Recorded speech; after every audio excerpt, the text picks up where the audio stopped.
Have you ever pondered the lengths a family might go to remain united in the face of financial adversity?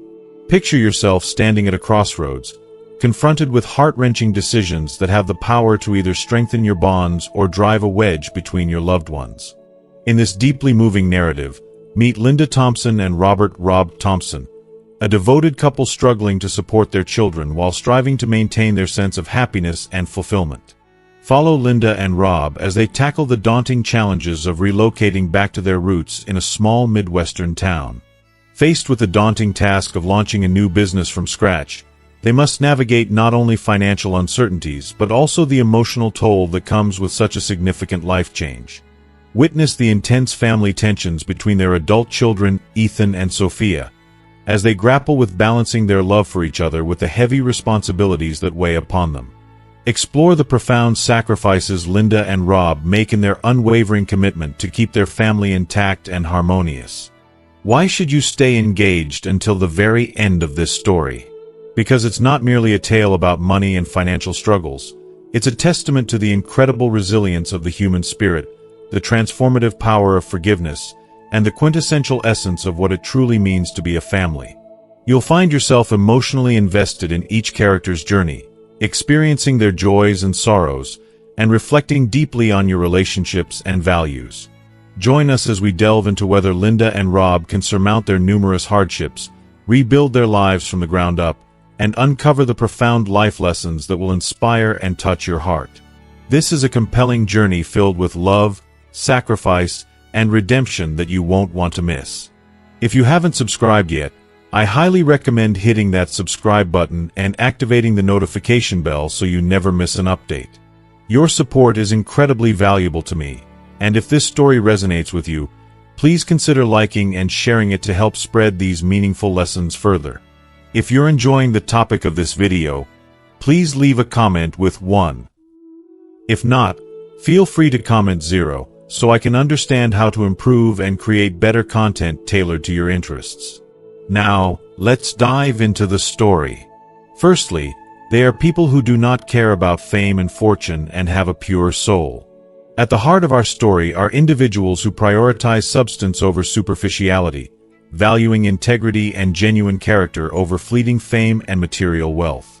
Linda Thompson and Robert "Rob" Thompson embody these qualities as they navigate the complexities of life, never losing sight of what truly matters.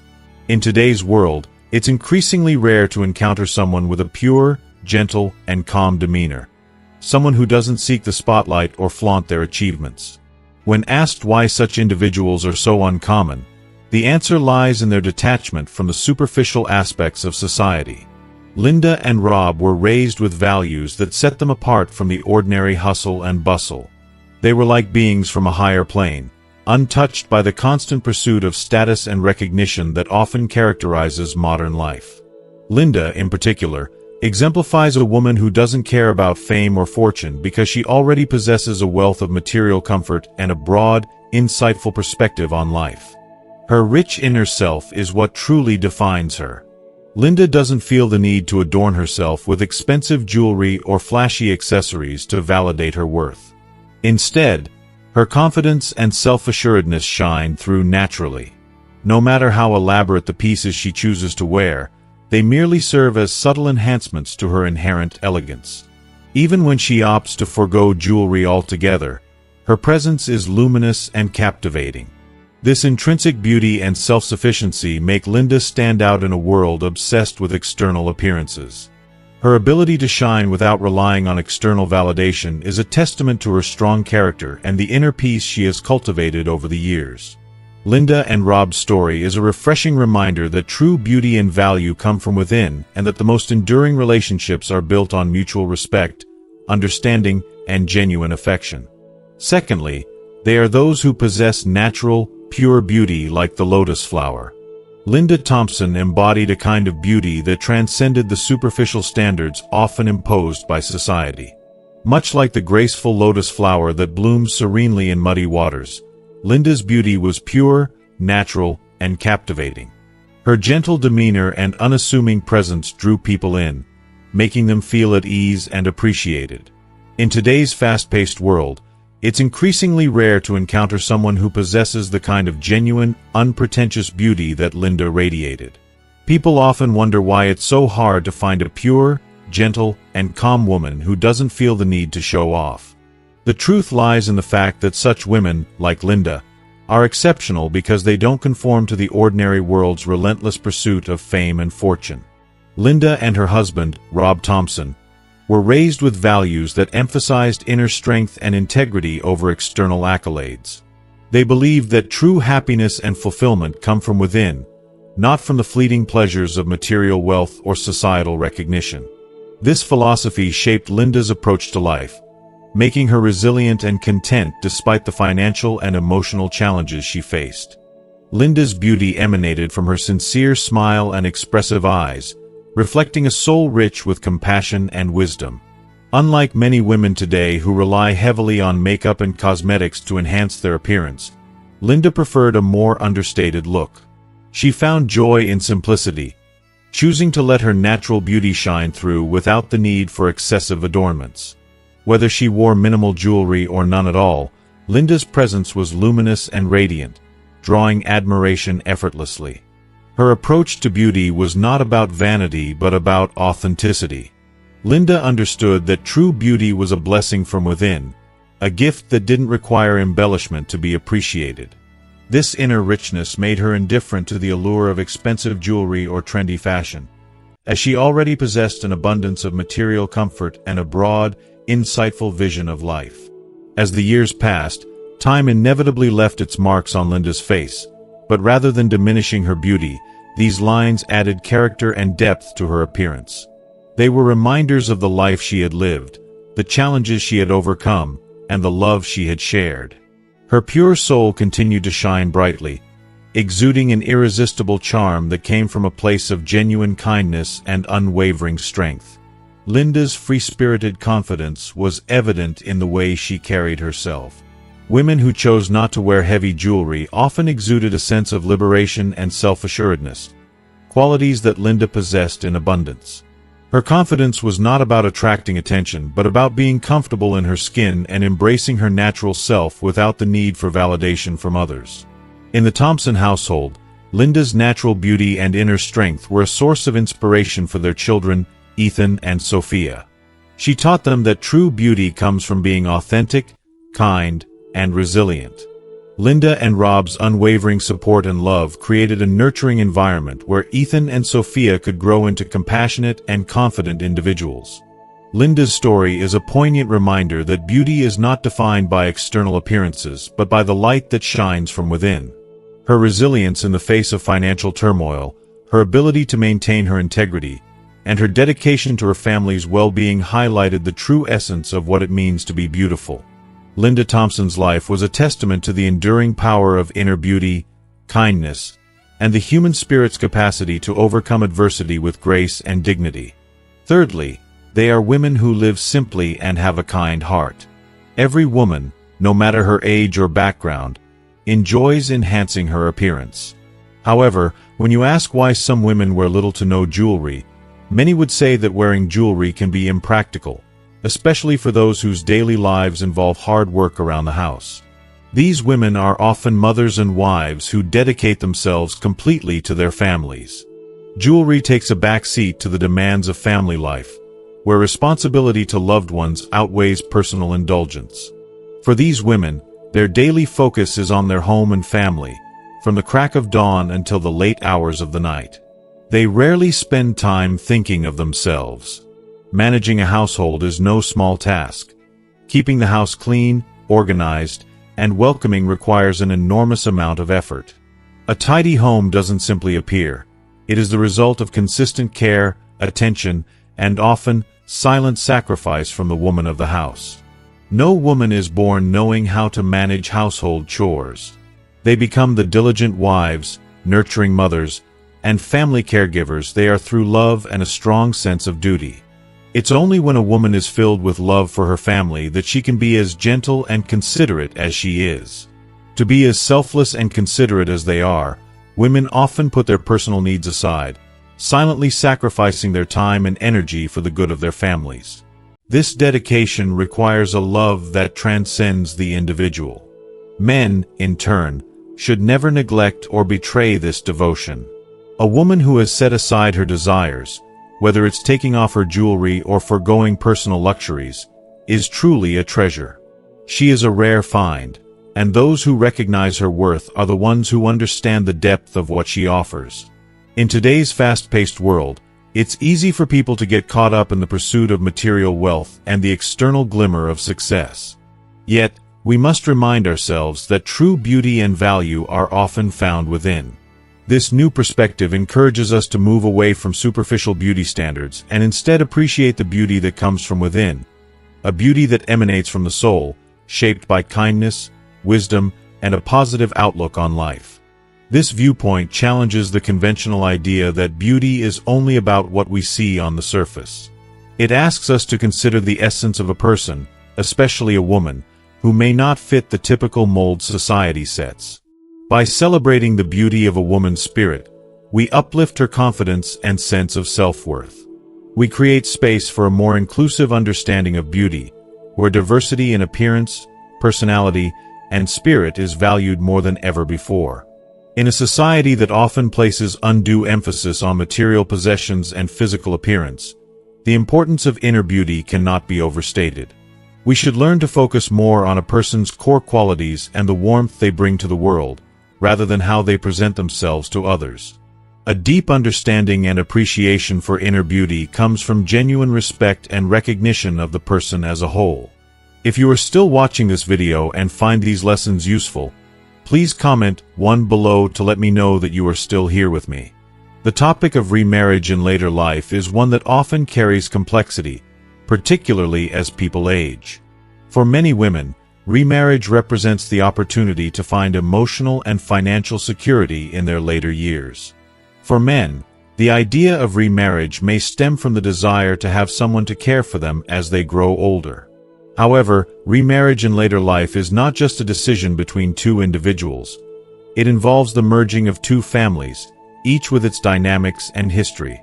Successfully blending these two lives requires a great deal of skill, understanding, and a genuine commitment to each other.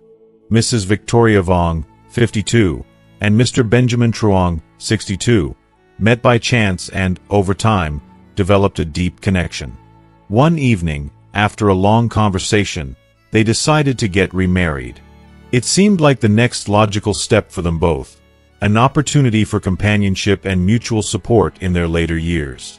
But Mrs. Vong, despite her calm and composed demeanor, had one bold request.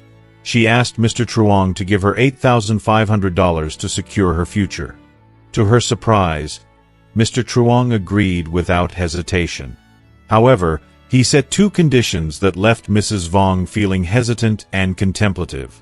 What were these conditions, and why did they make her pause before committing fully? Mrs. Vong, now in her early 50s, was a woman of grace and poise.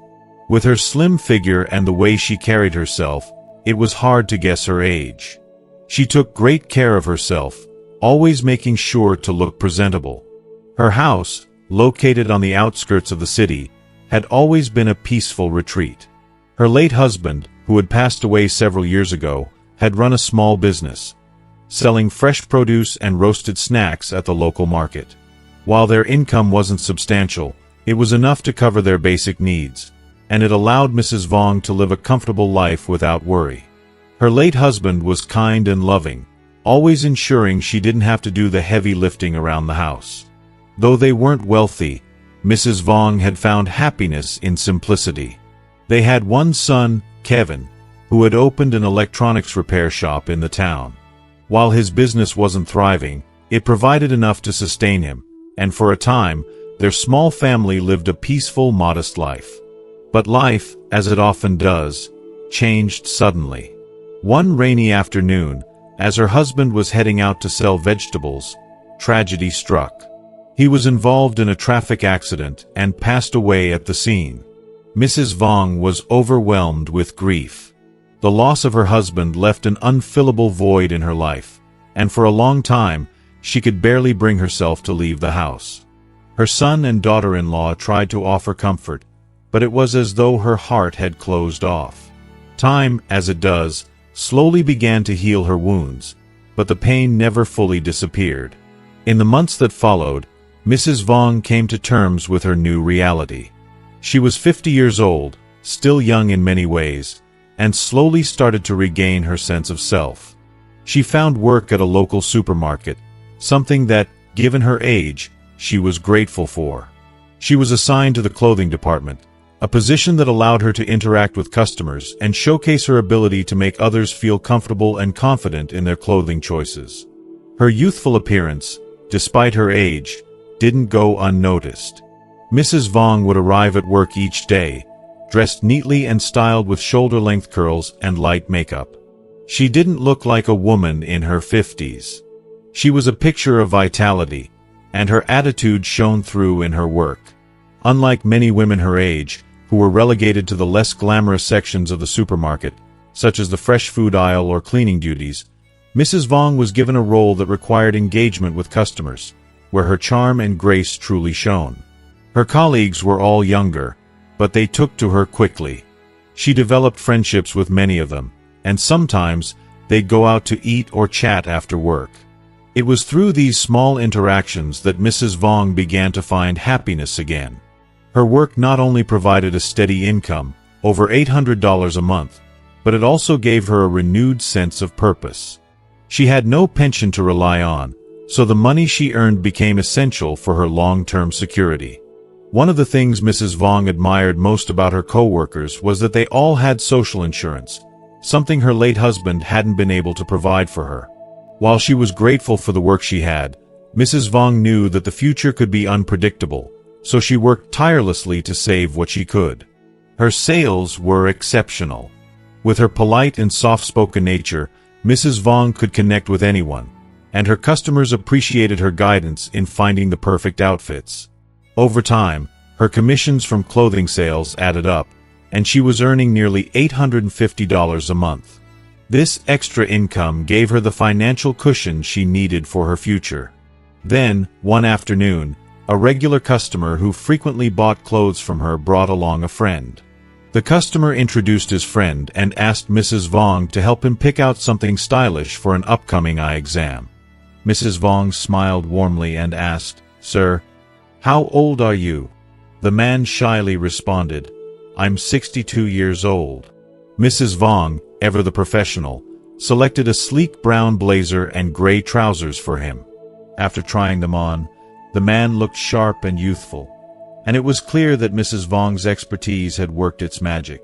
After their brief shopping trip, Mr. Truong and his companion hurriedly paid and left the store.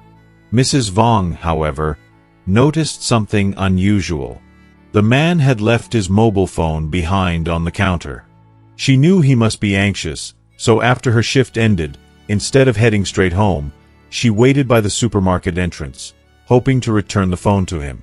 It wasn't long before she spotted him pulling into the parking lot, rushing toward the entrance of the supermarket, clearly frantic as he searched for his lost phone.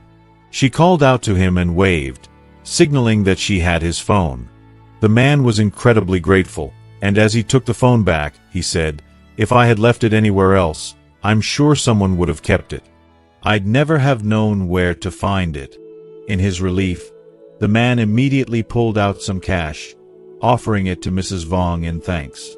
But she politely refused, explaining, "When customers lose something here, it's our responsibility to return it. I couldn't accept your money." At that moment, as the rain began to pour down heavily, the man noticed that Mrs. Vong had no umbrella and was about to head home in the downpour. He offered to treat her to lunch, saying, "You've waited for me to find my phone, so it's the least I can do."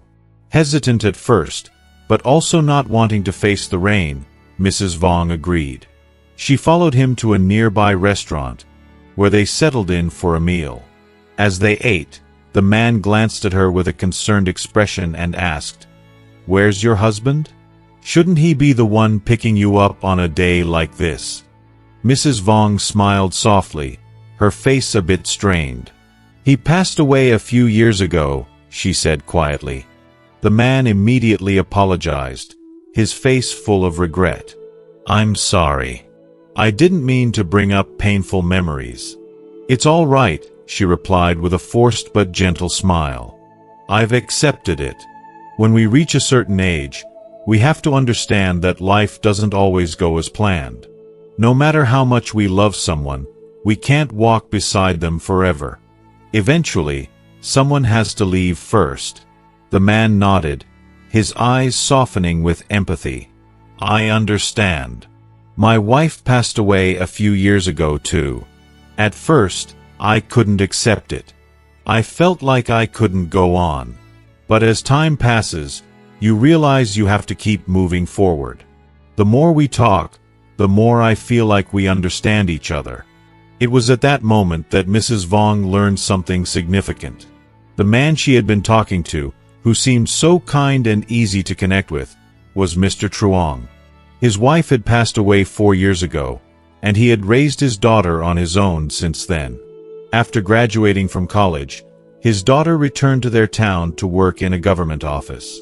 Mr. Truong, meanwhile, ran a small shoe workshop. He described his business modestly, saying, "It doesn't make much money, but it's enough to get by. It's a small workshop, nothing compared to the larger companies around here." As they continued their conversation, Mrs. Vong's attention was drawn to the shiny watch on Mr. Truong's wrist. It was clear that he had some means.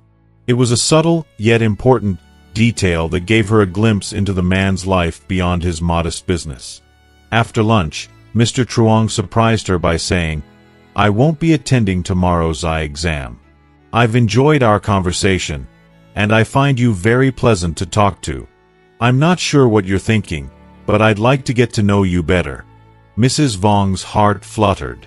She felt a connection with Mr. Truong that was deeper than just a casual acquaintance.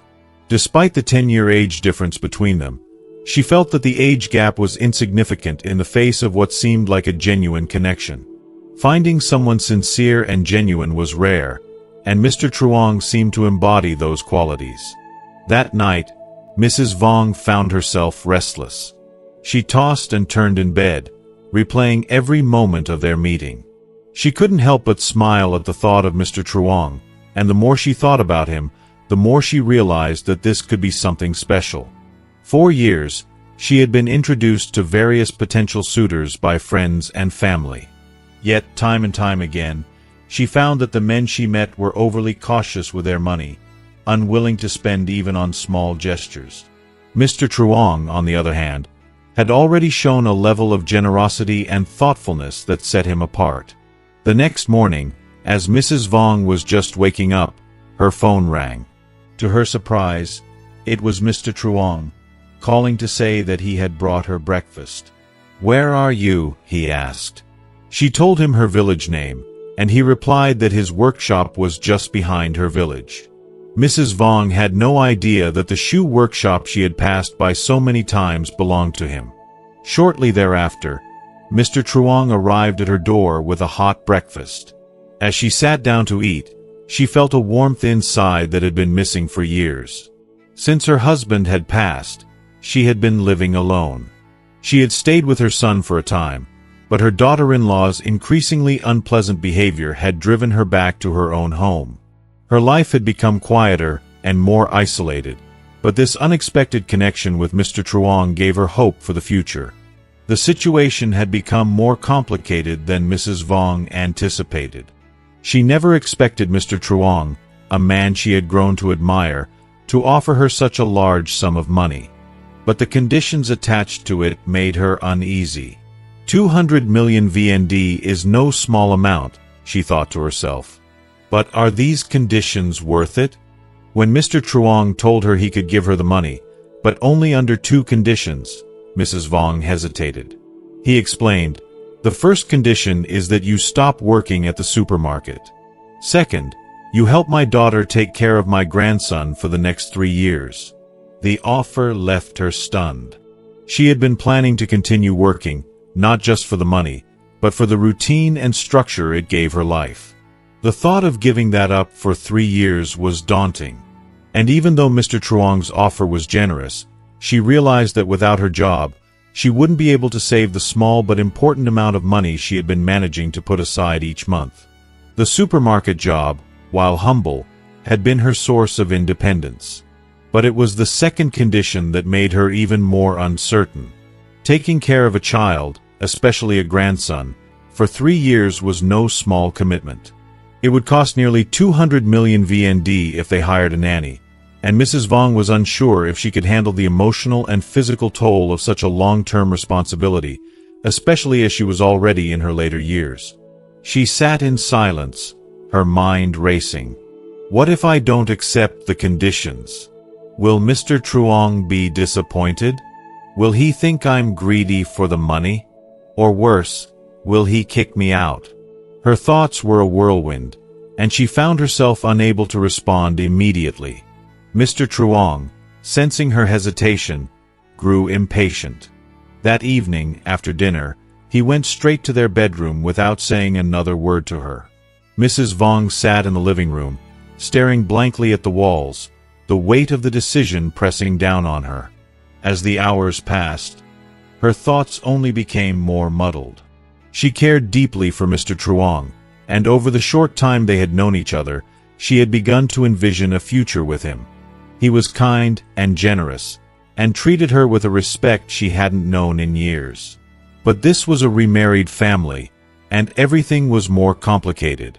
She couldn't help but wonder if she was being too pragmatic or materialistic. Was she being unreasonable by hesitating to take the money? By the time midnight rolled around, she still hadn't made up her mind. The next morning, she went to work at the supermarket as usual, but the problem still weighed heavily on her heart. She decided to confide in her co-workers, hoping for some clarity. One friend suggested, if you help with the child for 3 years, it's almost like you're getting paid 200 million VND for your time. It sounds like a good deal, right? Another friend, more skeptical, said, but he's asking a lot from you. You're already giving up your job, and now you have to take care of his grandson. It feels like he's using you. The conflicting advice made Mrs. Vong even more unsure.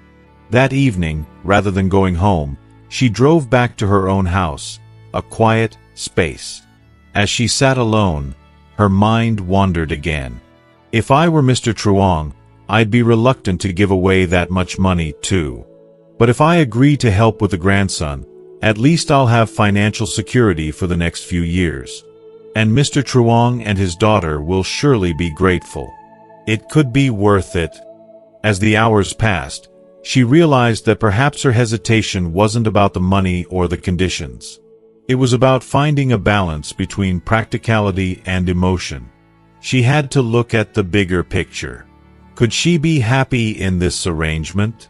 Would she regret it if she passed up this opportunity? By 8 p.m., Mrs. Vong decided to take action. She made an excuse to Mr. Truong, telling him that she wanted to move some potted plants from her house. It was her way of breaking the tension. She asked him to help her, and he, ever the understanding partner, agreed without hesitation. As they drove to her house, she told him that she had made a decision. I'll quit my job at the supermarket, she said, her voice steady but unsure. I'll help take care of your grandson for the next few years. Mr. Truong was pleased, and after moving the plants, they headed over to his daughter's house. Mrs. Vong resigned from her supermarket job, and not long after, she began helping with the grandson. The 200 million VND was handed over, and while it wasn't a small amount of money, Mrs. Vong couldn't shake the feeling that the terms of the agreement were creating a different kind of balance. As she settled into her new role as caregiver for Mr. Truong's grandson, she began to realize that this arrangement, while financially secure, also required emotional sacrifice. But in return, she found that her relationship with Mr. Truong grew stronger. Every morning, she would arrive at his daughter's house by 7:30 a.m., and when Mr. Truong's daughter was away for lunch, he would come by to help with the child, sometimes even cooking meals himself. Over time, they developed a harmonious routine, one that made Mrs. Vong feel more at home in her new life. And though she sometimes felt conflicted, wondering if she had made the right choice, She couldn't help but feel a sense of peace in the quiet moments with Mr. Truong and their growing bond. As we continue with the story, let's take a moment to listen to the experience of Mrs. Dow, a 57-year-old woman who moved in with her son and daughter-in-law to care for her grandson, Thok. Initially, Mrs. Dow thought her life would be stable for a while. She planned to care for her grandson until he was old enough for kindergarten, and then find a job to contribute to the household. But what she didn't foresee was the emotional and financial strain that would begin to emerge in her family dynamic. One day, after picking up Thok from school, Mrs. Dow noticed that her daughter-in-law, Dung, seemed visibly upset. Throughout dinner, Dung remained quiet and distant, her face a picture of dissatisfaction.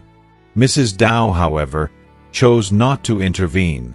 She felt that the younger generation had their struggles and that it wasn't her place to get involved.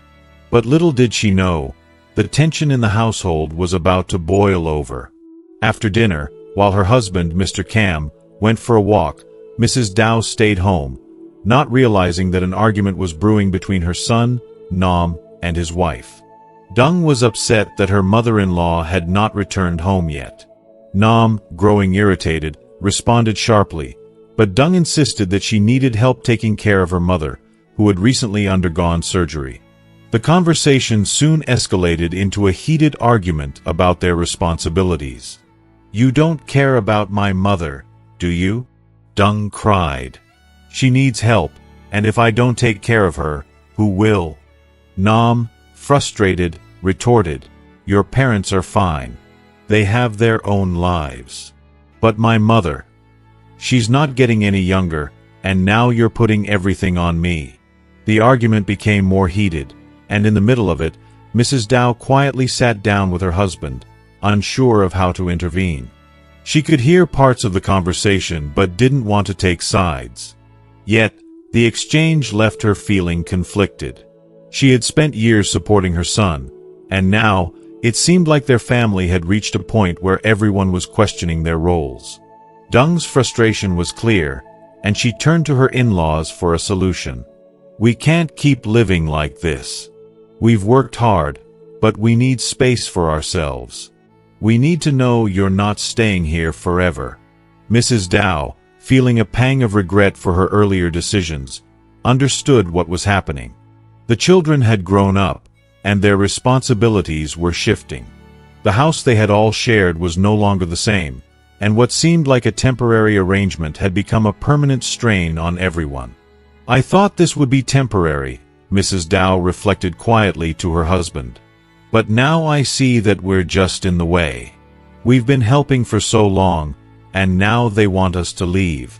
The tension between Dung and Nam reached its peak when Dung insisted they leave. "We've had enough. We can't continue living like this. You need to leave or we'll figure something else out." Mrs. Dow felt a deep sense of loss, unsure of how to navigate the situation. "Maybe it's time for us to go back to the countryside," she said softly. "We should find a house to rent there. It's clear we're no longer wanted here, and we shouldn't force ourselves to stay." Her son, Nam, was taken aback by the suggestion, but he didn't argue. He knew his parents were right. The family had given so much to support him, and now it was his turn to take responsibility. But the financial reality was more complicated than that. How could they afford to live on their own again, especially without the support they had grown accustomed to? Mrs. Dow's thoughts were clouded with regret. "Maybe we should have sold the house back then," she thought. "We should have thought ahead, made better decisions. Now there's no turning back." Mr. Cam, her husband, reflected on his sense of guilt. "I should have been more prepared. But I didn't know it would turn out like this."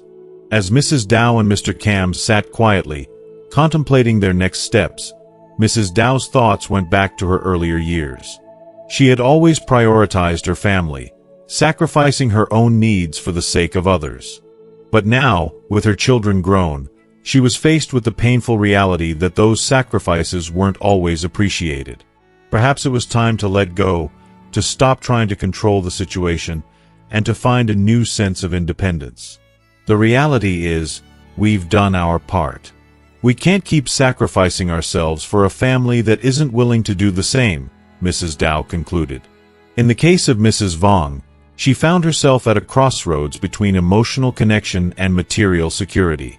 Mr. Truong, her husband, had generously offered her 200 million VND to help her secure her financial future. However, the offer came with two conditions that made Mrs. Vong question the motives behind his kindness. The first condition was that she would stop working at the supermarket. Although her monthly salary was modest, it allowed her to save a small amount, which helped her feel financially independent. The second condition was even more demanding. She would need to help take care of Mr. Truong's grandson for 3 years. This meant giving up her time, potentially losing out on any other opportunities, and stepping into a caregiving role that was not without its emotional and physical toll. At first, Mrs. Vong was stunned by the conditions. The 200 million VND was not a small sum, about $8,000. But the price of that money seemed too high when compared to the sacrifice of her time and autonomy. The more she thought about it, the more conflicted she became. Giving up her supermarket job meant losing out on money she could count on to manage her expenses, which was crucial as she didn't know what the future would bring.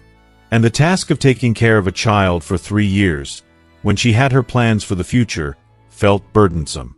In the evenings, Mrs. Vong would reflect on the situation.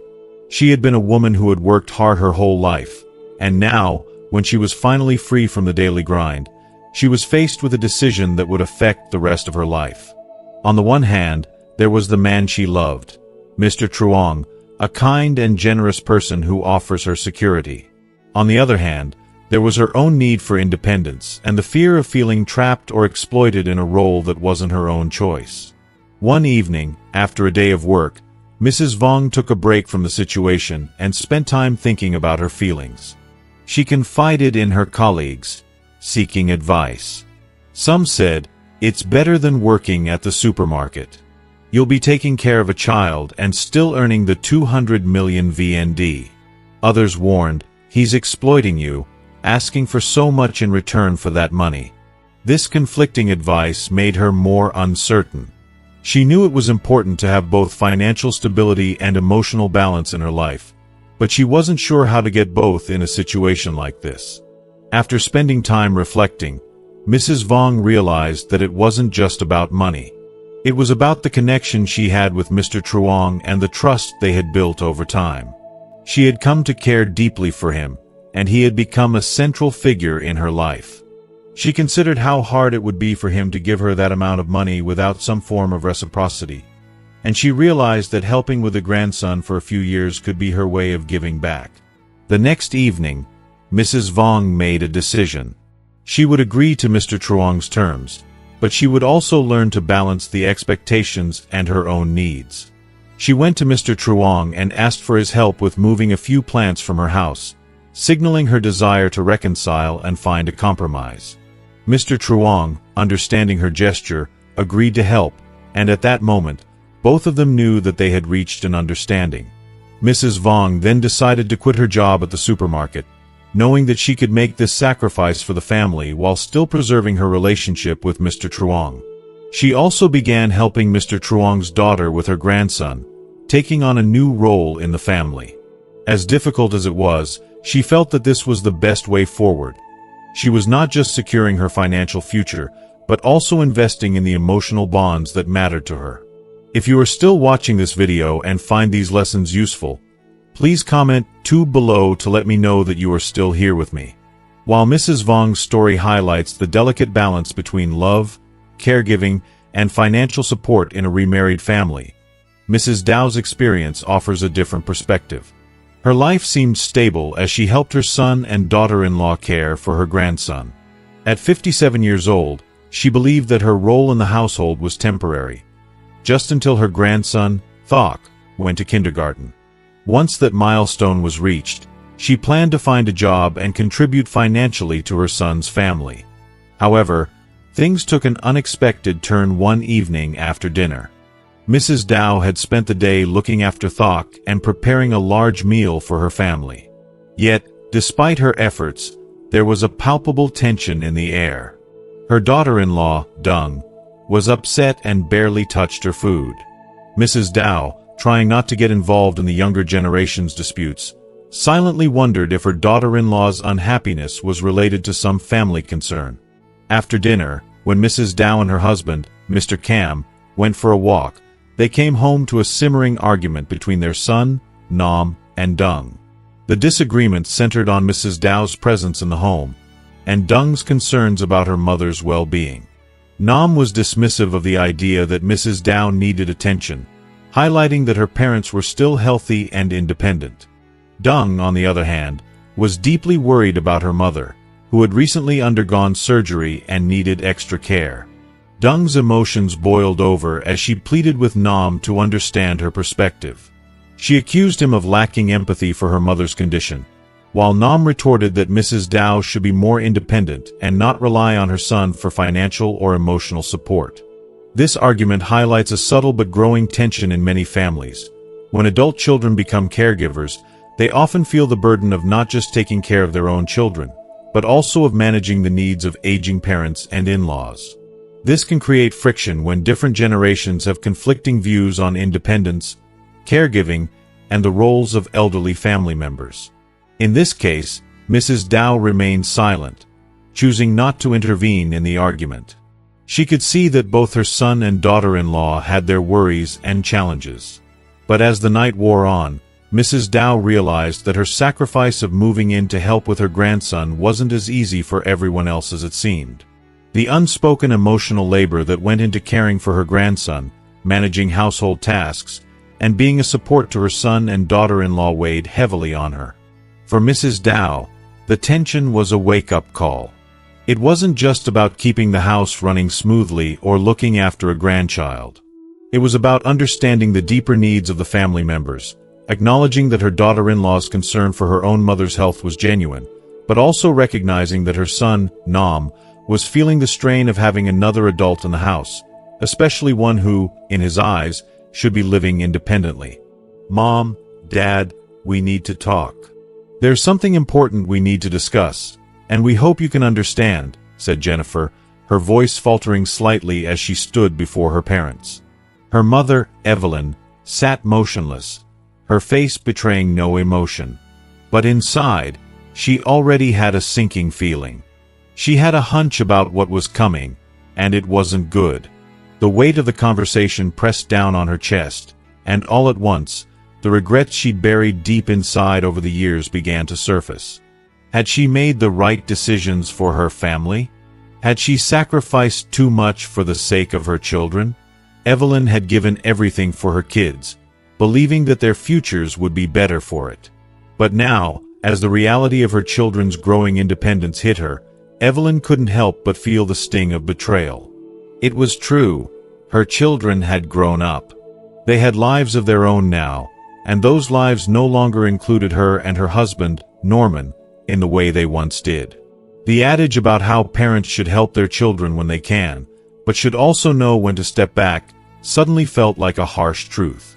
Evelyn had always thought her role as a mother would last forever, but now, as Jennifer's words sank in, she realized that the time for her to let go had come. She was so distracted by these thoughts that she only half heard Jennifer's next words. "Ben is 3 now, Mom," she said, her voice a little softer, but still resolute. Evelyn blinked, confused at first, then she realized Jennifer was referring to her grandson. "Oh yes," she murmured, nodding slowly, but her mind was elsewhere. "You think we should go back to the country for a while, to give you some space to recover and settle down, then we can return?" Evelyn asked, her voice cracking slightly. She wasn't sure how to feel anymore. A part of her understood what Jennifer was saying.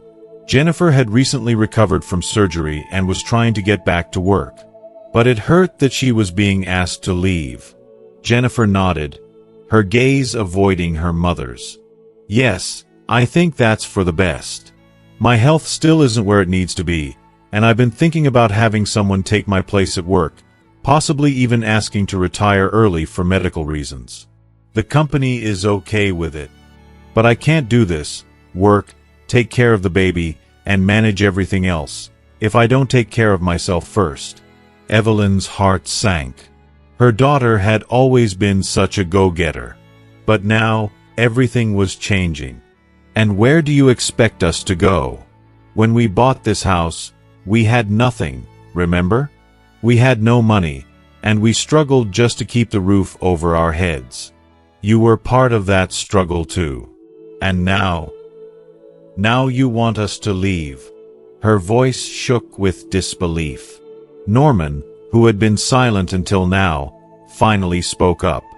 Jennifer, I need to understand. Is this something the two of you have thought through together? Or is this just an idea you're putting out there in front of us? Are we just supposed to accept this without question? Jennifer glanced at her husband, Ben's father, Matt. There was a brief, uncomfortable silence before Matt spoke up, his tone sharp and defensive. Dad, what are you implying? Do you think we've planned this all along to push you out? How could you say that? Evelyn sat frozen, her hands clasped tightly in her lap. She didn't know how to respond. It wasn't about blame, it was about survival.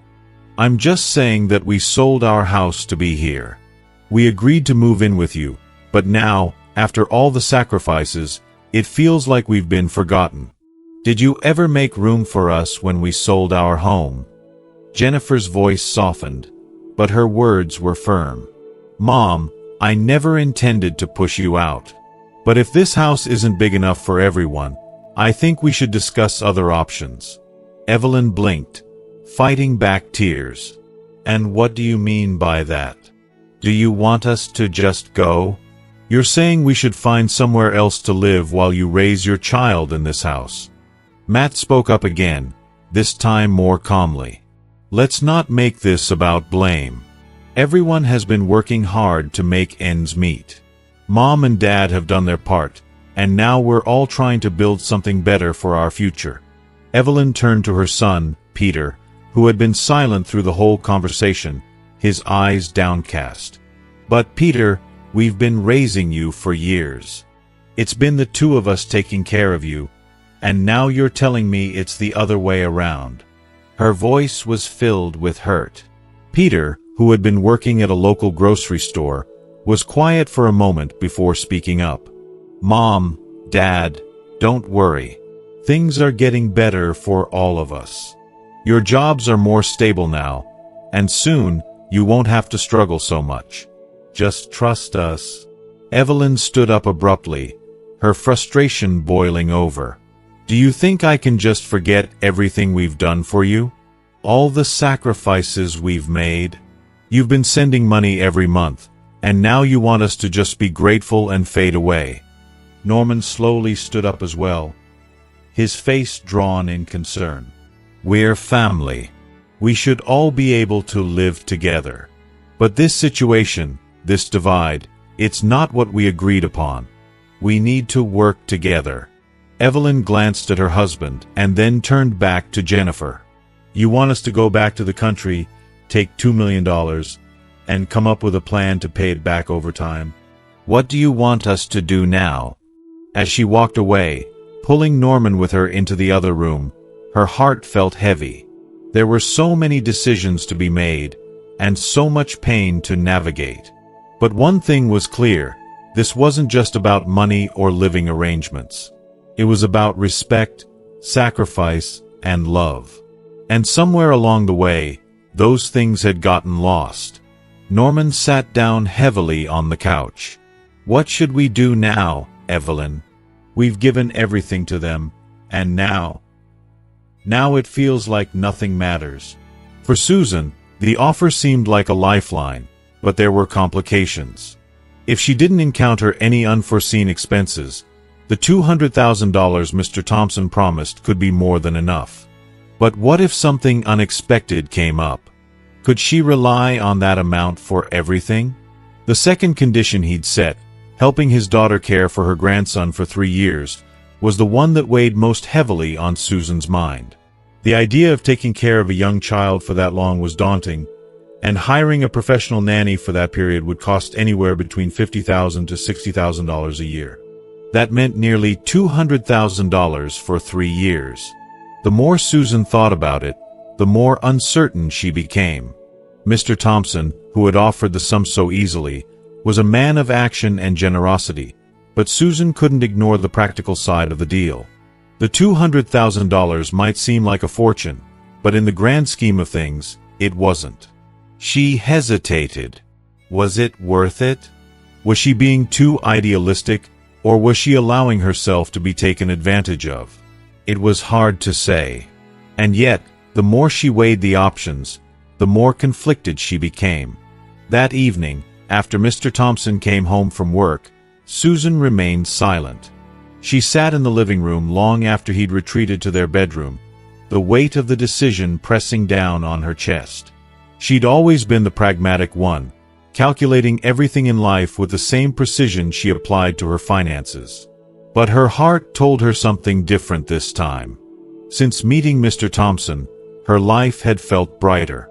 She smiled more, her steps lighter, and she felt something she hadn't experienced in years, a genuine connection with someone. But now, with these two very specific conditions on the table, Susan felt unsure. Could she agree to both of them without feeling exploited? What if Mr. Thompson's generosity came with strings attached? Susan turned the situation over in her mind. If she agreed, she'd not only have the $200,000, but she'd also earn Mr. Thompson's and his daughter's gratitude. After all, she'd be helping to raise their child. They'd probably remember this favor for years to come. On the other hand, if she refused, what would that do to their relationship? Would Mr. Thompson feel disappointed?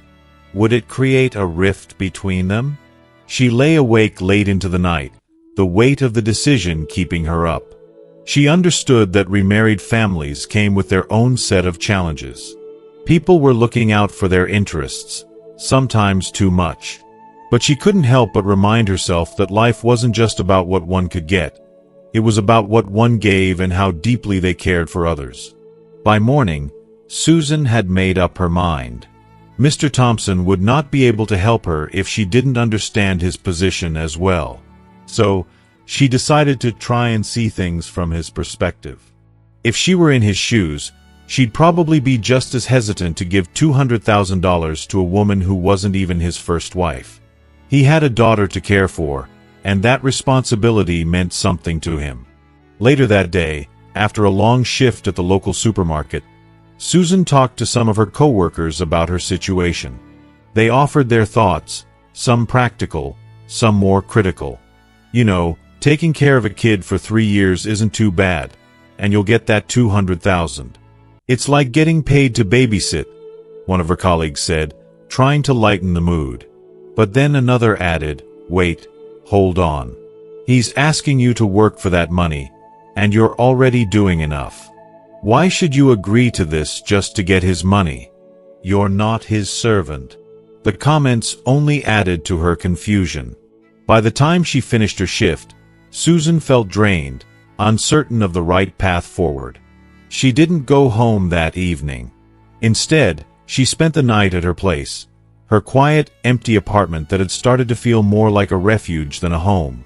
Sitting in the silence, she reflected on everything, trying to put herself in Mr. Thompson's shoes once again.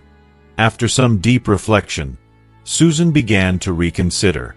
She realized that perhaps she had been too focused on the material side of the arrangement. The $200,000 was certainly tempting, but was it the most important thing? If she were truly honest with herself, she had come to care deeply for Mr. Thompson and his daughter. Helping raise his grandson might not be a burden. It might even be an opportunity to solidify the bond they shared. And perhaps, after his daughter's maternity leave ended, Susan would only need to help for another 2.5 years. She thought about the possibilities, about the future she could build with Mr. Thompson, and about how much his family had already meant to her. That evening, Susan made up her mind. She decided to speak with Mr. Thompson.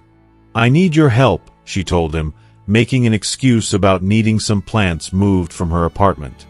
It was a small gesture, but it was her way of asking for reconciliation.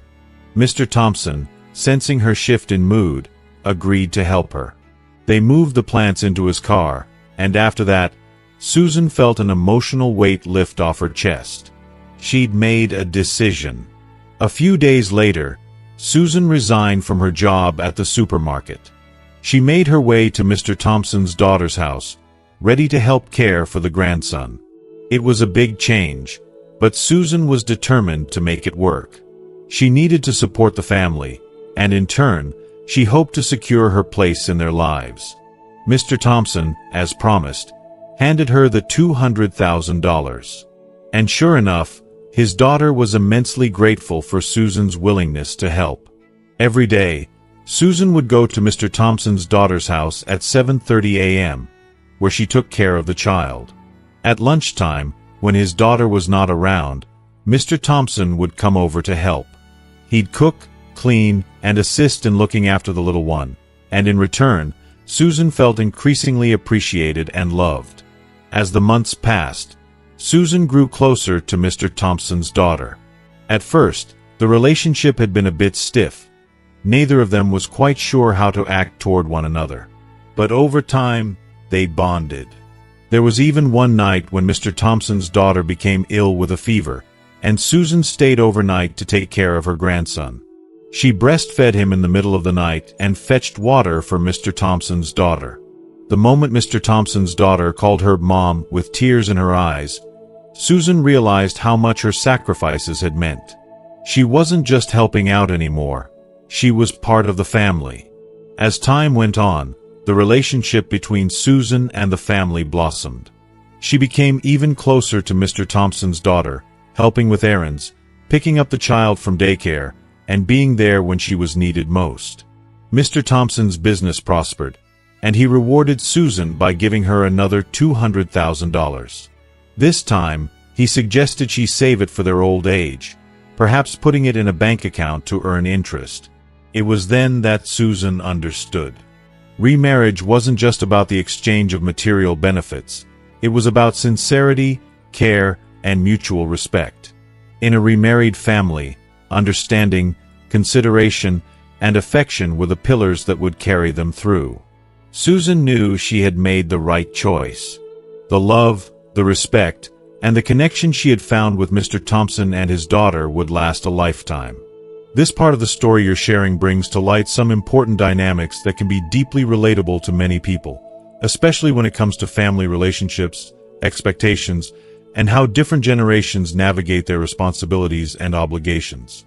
For Mrs. Dow, there's a clear sense of tension around the family dynamic and financial expectations, particularly in how her daughter-in-law, Dung, perceives her involvement in the household. While Mrs. Dow and her husband, Mr. Cam, initially helped out of love and duty, there's a shift happening where financial and practical matters begin to take precedence over affection. The conflict centers on the notion of boundaries, respect, and fairness within the family unit. Mrs. Dow, while still holding on to her sense of responsibility, realizes that the balance of give and take might have been skewed without her realizing it. She begins questioning the sacrifices made for her children, particularly regarding the house they sold and the consequences of that decision. At the heart of this situation is a tough realization. Mrs. Dow and Mr. Cam feel like they've been contributing far more than they initially thought, particularly in supporting their son and daughter-in-law financially. Yet, they don't want to come across as greedy or unreasonable when asking for basic respect and fairness. The uncertainty about how much they are entitled to, both in terms of financial contributions and emotional respect, is making Mrs. Dow feel trapped. The mention of Mr. Truong, who offers Mrs. Vong 200 million VND, is an interesting parallel, especially with his two conditions. There's a lot of vulnerability in Mrs. Vong's position. She fears that asking for financial support might come across as greedy or opportunistic. It underscores the weight of decision-making in relationships, particularly when there are financial dynamics at play. Both Mrs. Dow and Mrs. Vong face a crossroads in their relationships where they need to navigate between maintaining their dignity, respecting their own needs, and honoring the roles they've played in their families. To continue the video, you can explore how these financial and emotional pressures impact Mrs. Dow and Mrs. Vong's relationships with their families. You could dive deeper into how these two women ultimately find ways to assert their worth without compromising their principles, and how their relationships with their children evolve as they navigate these sensitive issues. The resolution of their dilemmas will shed light on how balance, respect, and love can guide family decisions, even when financial considerations seem to dominate the conversation. This section of the story is rich with emotional complexity and highlights the tension between financial stability, personal sacrifice, and emotional connection within a remarried family. Mrs. Vong's internal struggle illustrates how difficult it can be to navigate both love and practicality, especially when financial decisions are involved. The two conditions Mr. Truong sets are not just about money. They represent a deeper question of priorities, expectations, and commitment in a relationship. The first condition is that Mrs. Vong stops working at the supermarket, which is a big decision. While the 200 million VND Mr. Truong offers might seem like a generous amount, it does not replace the financial independence that comes with her monthly earnings from the supermarket. Mrs. Vong's thoughts reflect a common dilemma in relationships, balancing the desire for financial security with the emotional pull of a partner's offer. She worries about her future financial needs, and the practicality of the 200 million VND is questioned. If something were to happen, would that amount be enough to cover unforeseen expenses? The second condition, helping Mr. Truong's daughter take care of his grandson for 3 years, adds another layer of complexity. Mrs. Vong is not only being asked to take on a significant responsibility, but she is also being asked to do it without the compensation of her usual work income. The financial strain of helping raise a child, even without direct costs, can feel emotionally taxing, especially when a person is expected to do so for an extended period. Mrs. Vong feels torn between two conflicting desires: her love for Mr. Truong, who has become very important to her, and her need for personal autonomy and financial stability. The advice from her colleagues only deepens her confusion. Some see the offer as an opportunity to earn a steady amount of money while helping with family obligations, while others view it as an exploitation of her position in the family. These differing perspectives mirror the complexities many people face when navigating family expectations, money, and personal desires. In any relationship, whether remarried or not, the balance between contributing to the family and maintaining personal well-being is delicate, and Mrs. Vong's struggle is a testament to how challenging that balance can be. The moment when Mrs. Vong returns to her own home, alone and filled with sorrow, speaks volumes. This is the point where she starts to see both sides of the situation, trying to empathize with Mr. Truong's position. Her thoughts reflect a shift in perspective. She understands that Mr. Truong's offer may not come from a place of greed or manipulation, but from a desire to establish security for both of them in their later years. She starts to consider the emotional value of helping his daughter, knowing that this might strengthen her relationship with Mr. Truong and his family in the long run. The emotional weight of her decision lies in reconciling her own needs with the needs of her partner and his family. She's not only making a practical choice, she's also weighing the future of her relationship. If she does not agree to Mr. Truong's terms, there's the potential for disappointment and emotional distance. If she agrees, she risks feeling financially insecure. Either way, Mrs. Vong is learning that love and material support are not always easily separated. If you are still watching this video and find these lessons useful, please comment 3 below to let me know that you are still here with me. To continue, you can explore how Mrs. Vong ultimately resolves this dilemma. Will she make the sacrifice for Mr. Truong's sake and trust that things will work out financially? Or will she prioritize her own needs and risk creating distance in her relationship?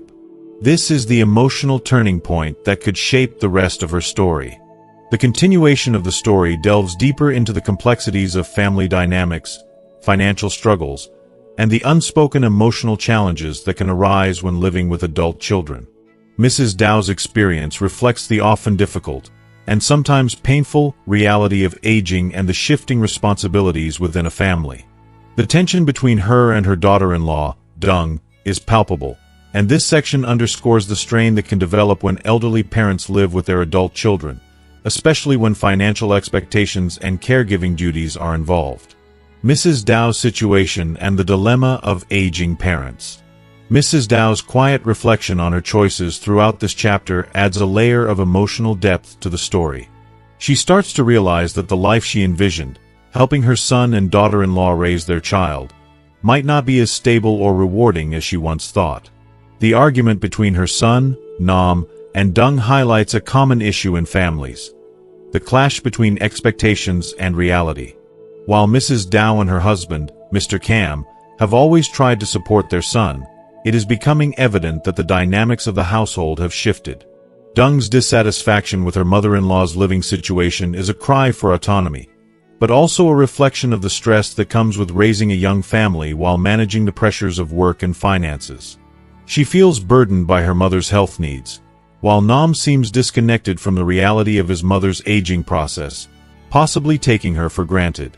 Dung's frustration reaches its peak when she talks about her health and the burden she bears, which creates further tension in the family. Financial strain and the struggle for autonomy. Mrs. Dow's acknowledgement that the family's financial burden has, in part, been carried by her and her husband is an important turning point. She realizes that, despite her sacrifices, her son and daughter-in-law have not fully appreciated the weight of their support. This unspoken resentment is something many elderly parents experience when they live with their adult children, as they realize that what was initially a gesture of help has evolved into a situation where they are being taken advantage of. The suggestion that the parent should return to the countryside or rent a house is not just a practical solution to their living situation. It is a symbolic gesture of reclaiming their independence. Mrs. Dow's decision to address the issue openly is both empowering and sad.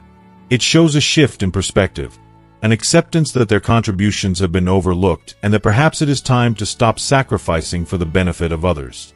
The mention of 2 billion VND is a stark reminder of how much financial strain the family is under. Mrs. Dow's response, insisting that they should go back to the countryside and live on their terms, reflects a hard-earned wisdom about the limits of family sacrifice. The role of aging parents and the changing dynamic. The story of Mrs. Dow and Mr. Cam illustrates a larger societal issue: the changing role of aging parents within the family structure. The story highlights the fine line between providing support and maintaining one's dignity. Mrs. Dow's acknowledgement of her own needs and the financial reality she faces with her husband is an important realization for both herself and the reader. Her growing sense of frustration at being expected to fend for herself, as Dung suggested, illustrates how the elderly can feel isolated and unappreciated despite their sacrifices. Moving forward, Mrs. Dow's path forward. The emotional crux of this chapter lies in the decision Mrs. Dow makes to stand up for herself and her husband, asserting that they should not be expected to continue living in a situation that no longer benefits them. The idea of moving back to the countryside isn't just about physical relocation. It represents a new chapter in their lives, where they can regain a sense of agency. Mrs. Dow's assertion that she and her husband should not have sold their house is poignant. It is a recognition that, in their efforts to support their son's family, they have compromised their future stability. The significance of Dung's call for understanding. Dung's emotional breakdown, calling her mother-in-law mother instead of her name, is a key moment in the story. It shows that beneath the tension, there is still potential for reconciliation. However, it also underlines the distance that has developed between her and Mrs. Dow. Dung's health issues and her frustration with her situation reveal her vulnerability, and her plea for understanding hints that, despite her outward frustration, she is feeling the weight of her responsibilities. This moment could open up a new avenue for Mrs. Dow and her daughter-in-law to connect on a deeper, more empathetic level, possibly leading to mutual support in the future. A deeper reflection on aging and family ties. This section of the story invites readers to reflect on the emotional and financial complexities of caring for aging parents. Mrs. Dow's internal struggle, as well as the external tensions with her children, is something many can relate to, especially those in similar caregiving roles or those who feel their sacrifices are taken for granted. By choosing to stand up for herself and her husband, Mrs. Dow signals a shift in her self-awareness and autonomy. The story emphasizes the importance of balance in family relationships and how understanding, communication, and genuine affection can transform difficult situations. To continue the video, you could explore the aftermath of this conversation.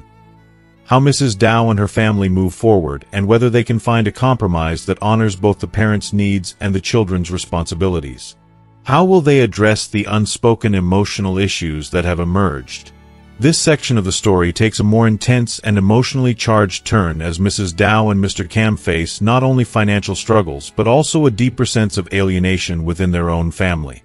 Their conversation highlights a significant generational and emotional divide, particularly with Dung, who is unable or unwilling to see the sacrifices her parents have made for her and her husband. Mrs. Dow's health and emotional strain. Mrs. Dow's deteriorating health is a significant moment in the story, symbolizing the physical and emotional toll that caregiving and financial stress can take on the elderly. Her chest tightness and difficulty breathing represent not just physical symptoms but the deep emotional burden she carries as she deals with the growing tension in her family. As a mother who has given so much for her son and daughter-in-law, it is painful for her to confront the reality that her efforts might not be appreciated or reciprocated.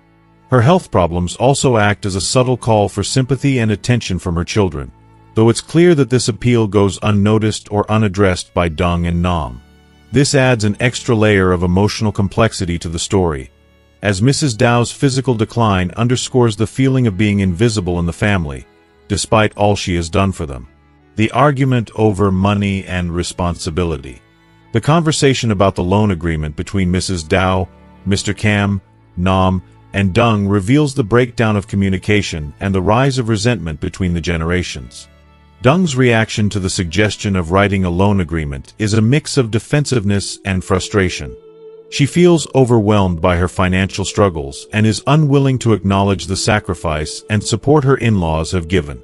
Her view that her salary is personal and not to be used for family obligations highlights her sense of entitlement to her earnings, while completely disregarding the idea that the family unit might need to support one another during tough times. Her comment, "I'd rather you divorce us," further exposes her resentment and unwillingness to see her parents-in-law as equals in the household. She's so focused on her immediate needs and frustrations that she dismisses the greater emotional and financial needs of her in-laws, treating their situation as irrelevant. This kind of reaction, where personal finances are shielded from family responsibilities, is common in many families, but it illustrates a lack of mutual understanding and empathy. Nam's internal conflict. Nam's role in the conversation is equally telling. He seems torn between his loyalty to his wife, Dung, and his deep sense of obligation and guilt toward his parents, who have sacrificed so much for him.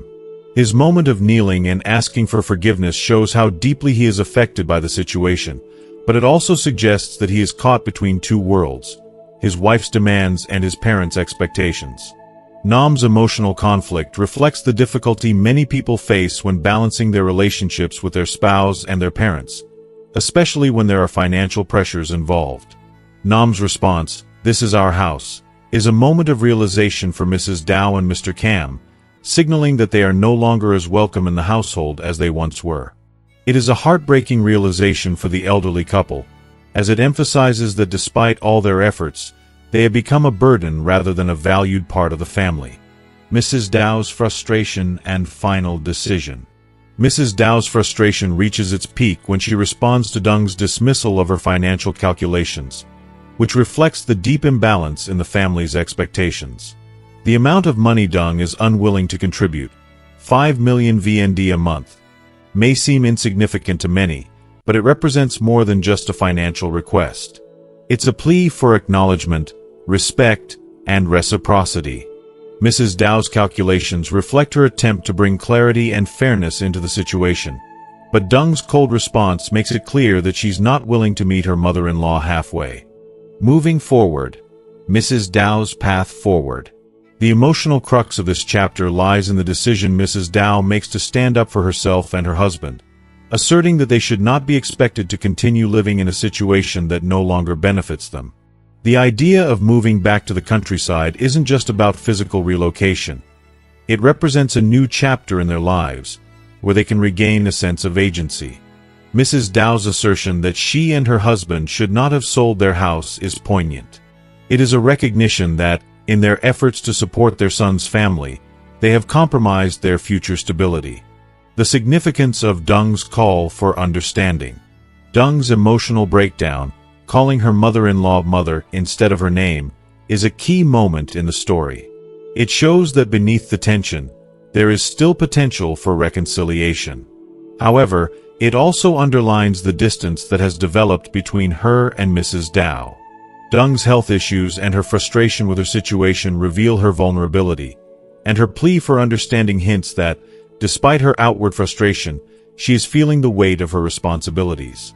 This moment could open up a new avenue for Mrs. Dow and her daughter-in-law to connect on a deeper, more empathetic level, possibly leading to mutual support in the future. A deeper reflection on aging and family ties. This section of the story invites readers to reflect on the emotional and financial complexities of caring for aging parents.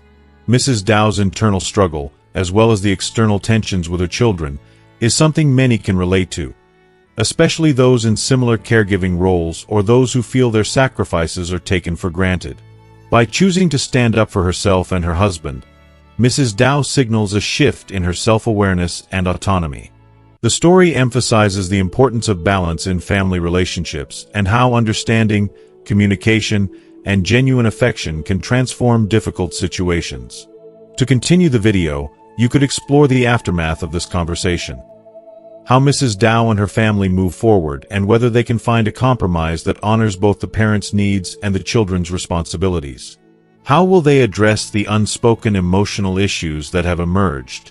This section of the story takes a more intense and emotionally charged turn as Mrs. Dow and Mr. Cam face not only financial struggles but also a deeper sense of alienation within their own family.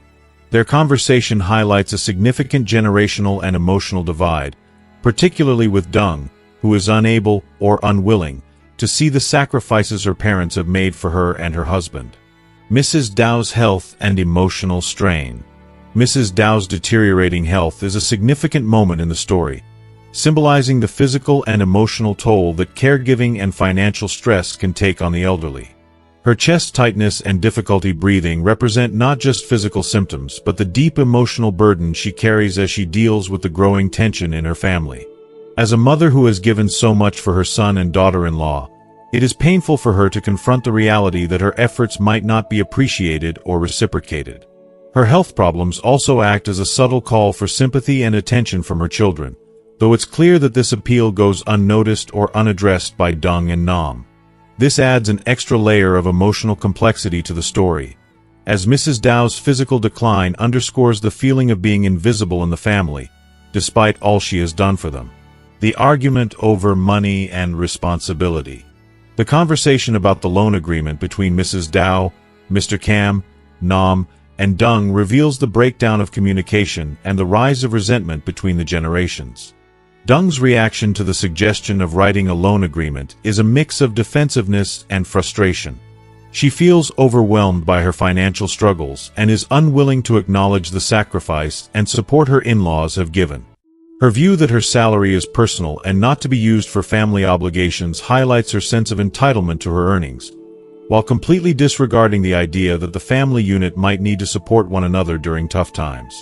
Her comment, "I'd rather you divorce us," further exposes her resentment and unwillingness to see her parents-in-law as equals in the household. She's so focused on her immediate needs and frustrations that she dismisses the greater emotional and financial needs of her in-laws, treating their situation as irrelevant. This kind of reaction, where personal finances are shielded from family responsibilities, is common in many families, but it illustrates a lack of mutual understanding and empathy. Nam's internal conflict. Nam's role in the conversation is equally telling. He seems torn between his loyalty to his wife, Dung, and his deep sense of obligation and guilt toward his parents, who have sacrificed so much for him. His moment of kneeling and asking for forgiveness shows how deeply he is affected by the situation, but it also suggests that he is caught between two worlds, his wife's demands and his parents' expectations. Nam's emotional conflict reflects the difficulty many people face when balancing their relationships with their spouse and their parents, especially when there are financial pressures involved. Nam's response, "This is our house," is a moment of realization for Mrs. Dow and Mr. Cam, signaling that they are no longer as welcome in the household as they once were. It is a heartbreaking realization for the elderly couple, as it emphasizes that despite all their efforts, they have become a burden rather than a valued part of the family. Mrs. Dow's frustration and final decision. Mrs. Dow's frustration reaches its peak when she responds to Dung's dismissal of her financial calculations, which reflects the deep imbalance in the family's expectations. The amount of money Dung is unwilling to contribute, 5 million VND a month, may seem insignificant to many, but it represents more than just a financial request. It's a plea for acknowledgement, respect, and reciprocity. Mrs. Dow's calculations reflect her attempt to bring clarity and fairness into the situation, but Dung's cold response makes it clear that she's not willing to meet her mother-in-law halfway. The conversation about paying the loan off, where Mrs. Dow insists on a fixed repayment plan, highlights the deep-seated issues of inequality and lack of appreciation for sacrifices. It's clear that Dung is struggling with her sense of autonomy and financial independence, and her refusal to help out with her parents' expenses is a direct reflection of her emotional distance and self-centeredness. The bigger picture: financial and emotional strain. The argument about money is not just about finances. It's about the emotional strain of being a caregiver, a provider, and a parent. Mrs. Dow's decision to insist on repayment, despite Dung's resistance, speaks to the desperation and emotional toll that caregiving can take on elderly parents. They are not just seeking money but recognition for the work and sacrifices they have made throughout their lives. The loan agreement and repayment are symbolic of this deeper emotional need for validation and respect. As the story progresses, the tension between the generations will only continue to grow unless a shift in perspective happens. This could come from either Mrs. Dow and Mr. Cam realizing their limitations, or from Dung understanding the depth of sacrifice that her in-laws have made for her family. The path forward: emotional and financial compromise. To continue the story, it would be crucial to explore whether a middle ground can be found between Mrs. Dow and her family. Will Nam and Dung come to appreciate the burden their parents carry, or will they remain focused on their struggles? How will Mrs. Dow and Mr. Cam respond to their growing sense of alienation? What role will financial struggles play in their ultimate decisions? This chapter highlights the complexities of intergenerational relationships and the emotional weight of family obligations. The next steps for Mrs. Dow could involve taking further action to regain control of her life, whether through a physical move or a more assertive stance in managing her relationship with her children. Whatever the outcome, this emotional impasse will likely shape the future of their family dynamics. This portion of the story continues to deepen the emotional and financial conflicts within the family. Mrs. Dow and Mr. Cam's decision to consider moving to a nursing home and taking up work there is a significant moment in the narrative, highlighting their resilience and the practical approach they've taken to deal with their financial struggles. However, the tension with their children, especially Dung's anger and Nam's internal conflict, remains central to the story's development. Mrs. Dow's rising disappointment. Mrs. Dow's sense of betrayal is palpable when she accuses Dung of lying about their earlier promises to work together to buy a house. For Mrs. Dow, this isn't just about money. It's about broken trust and the feeling that her daughter-in-law's priorities have shifted dramatically since her marriage. The older generation often feels a deep sense of responsibility for their children's futures, and when those sacrifices are not reciprocated, it can lead to bitterness and a sense of alienation. The accusation, "You were lying," cuts to the heart of the emotional rift between the generations. Mrs. Dow feels betrayed not just by Dung's actions but also by the absence of mutual respect and shared values in the family. The loan agreement as a symbol of filial piety. The request for a loan agreement is a significant moment in the story. It's not just about money. It's about honoring the family bond and showing respect for the sacrifices made by the older generation. Mr. Cam's plea, "If you want your parents and us to live a few more years, then quickly write it down as a sign of your filial piety," further underscores the importance of cultural values such as filial piety and respect for one's elders. In many cultures, particularly in Asian contexts, the act of providing for one's parents is seen as a moral and familial duty. The loan agreement is, in essence, a way to formalize this duty, though it highlights how much the family dynamics have shifted away from these traditional values. Nam's internal struggle becomes more evident as he wrestles with his responsibility to his parents versus his wife's demands. His action of agreeing to write the loan agreement reflects his deep sense of duty to his parents, but it also signifies his internal conflict between his marriage and his family. Nam understands that if he doesn't agree to this loan arrangement, his mother could become seriously upset, possibly leading to health complications or emotional fallout. His dilemma exposes the generational tension and the difficulty of maintaining harmony when different family members have competing needs and desires. The nursing home and financial independence. The decision for Mrs. Dow and Mr. Kam to consider working at a nursing home shows their resourcefulness and desire to remain self-sufficient, despite their age. Their willingness to take on a physically demanding job to secure a stable income demonstrates their commitment to maintaining independence and avoiding being a financial burden to their children. The idea of saving money to buy a house back in their hometown also points to the couple's desire for stability and peace in their later years. However, the fact that they are considering leaving Hanoi, a place where they have lived for so long, emphasizes the sacrifices they have made for their children. Moving back to their hometown is not just a practical decision, it is also a deeply emotional one, as it represents a loss of the life they've built in the city, where they had hoped to find some stability and peace. Dung's anger and the burden of expectations. Dung's reaction to the loan agreement is telling. Her anger is not just about the money but about feeling trapped by the family's expectations. The stress of managing her financial problems, combined with the pressure of having to repay her in-laws, has overwhelmed her. Dung's anger also reveals a deeper sense of dissatisfaction with her life and her marriage. The fact that she throws the loan agreement into the room and then throws a pillow at Nam shows how deeply frustrated she is with her current situation. She feels misunderstood, unsupported, and perhaps even resentful of the fact that her parents-in-law are still relying on her family to meet their financial needs. Dung's comments about divorce, "Let's divorce," suggest a breakdown in communication and a growing sense of hopelessness in her marriage. The conflict with her in-laws is taking its toll on her, and she is unable to see any way out other than by severing ties. Her cry for divorce is not just about the loan, it is a culmination of accumulated frustrations with her husband and the broader pressures of family life. Her emotional outbursts reflect the complexity of balancing personal desires and family obligations, a theme that is central to the story. Nam's reflection and the weight of responsibility. Nam's moment of reflection, as he gazes out at the brightly lit city, offers insight into his inner turmoil. The contrast between the bustling city and the quiet of his hometown highlights the tension between ambition and family. Nam's initial choice to stay in Hanoi, despite his mother's advice to return to their hometown due to high housing costs, shows his desire to pursue opportunities in the city, perhaps seeking a better future.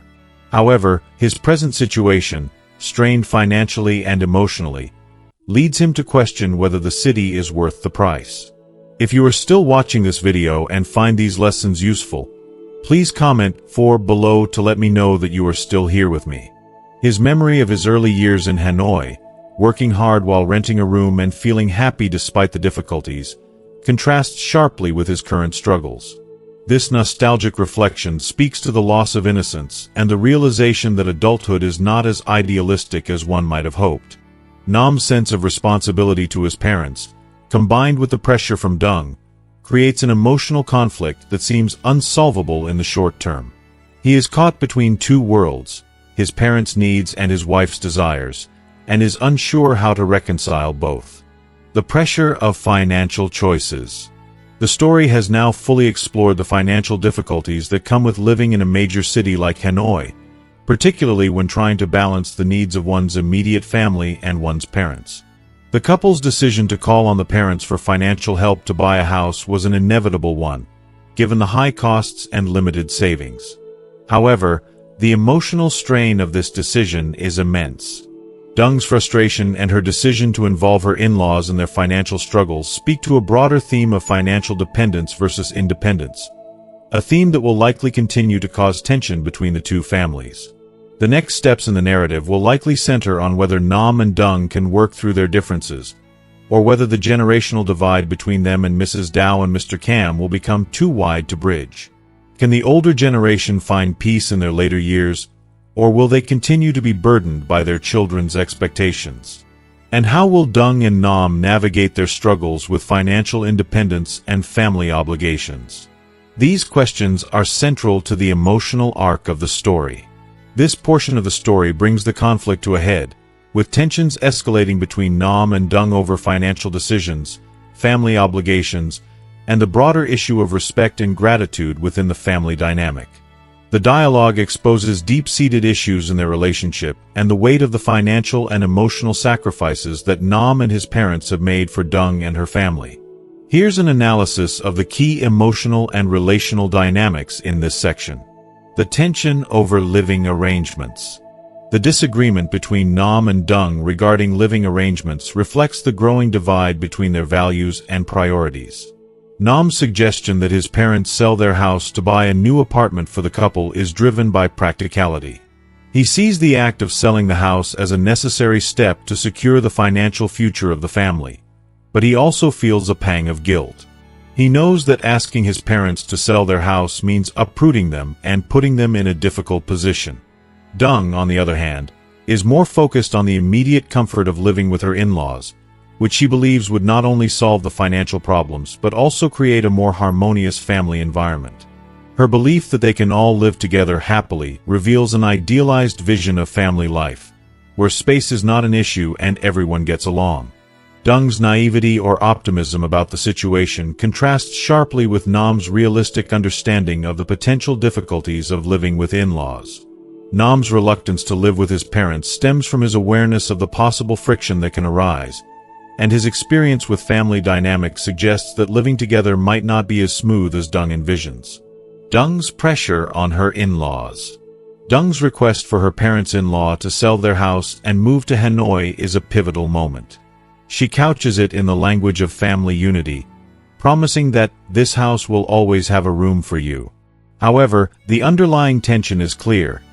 Dung is asking her in-laws to make a major sacrifice, and the stakes are high.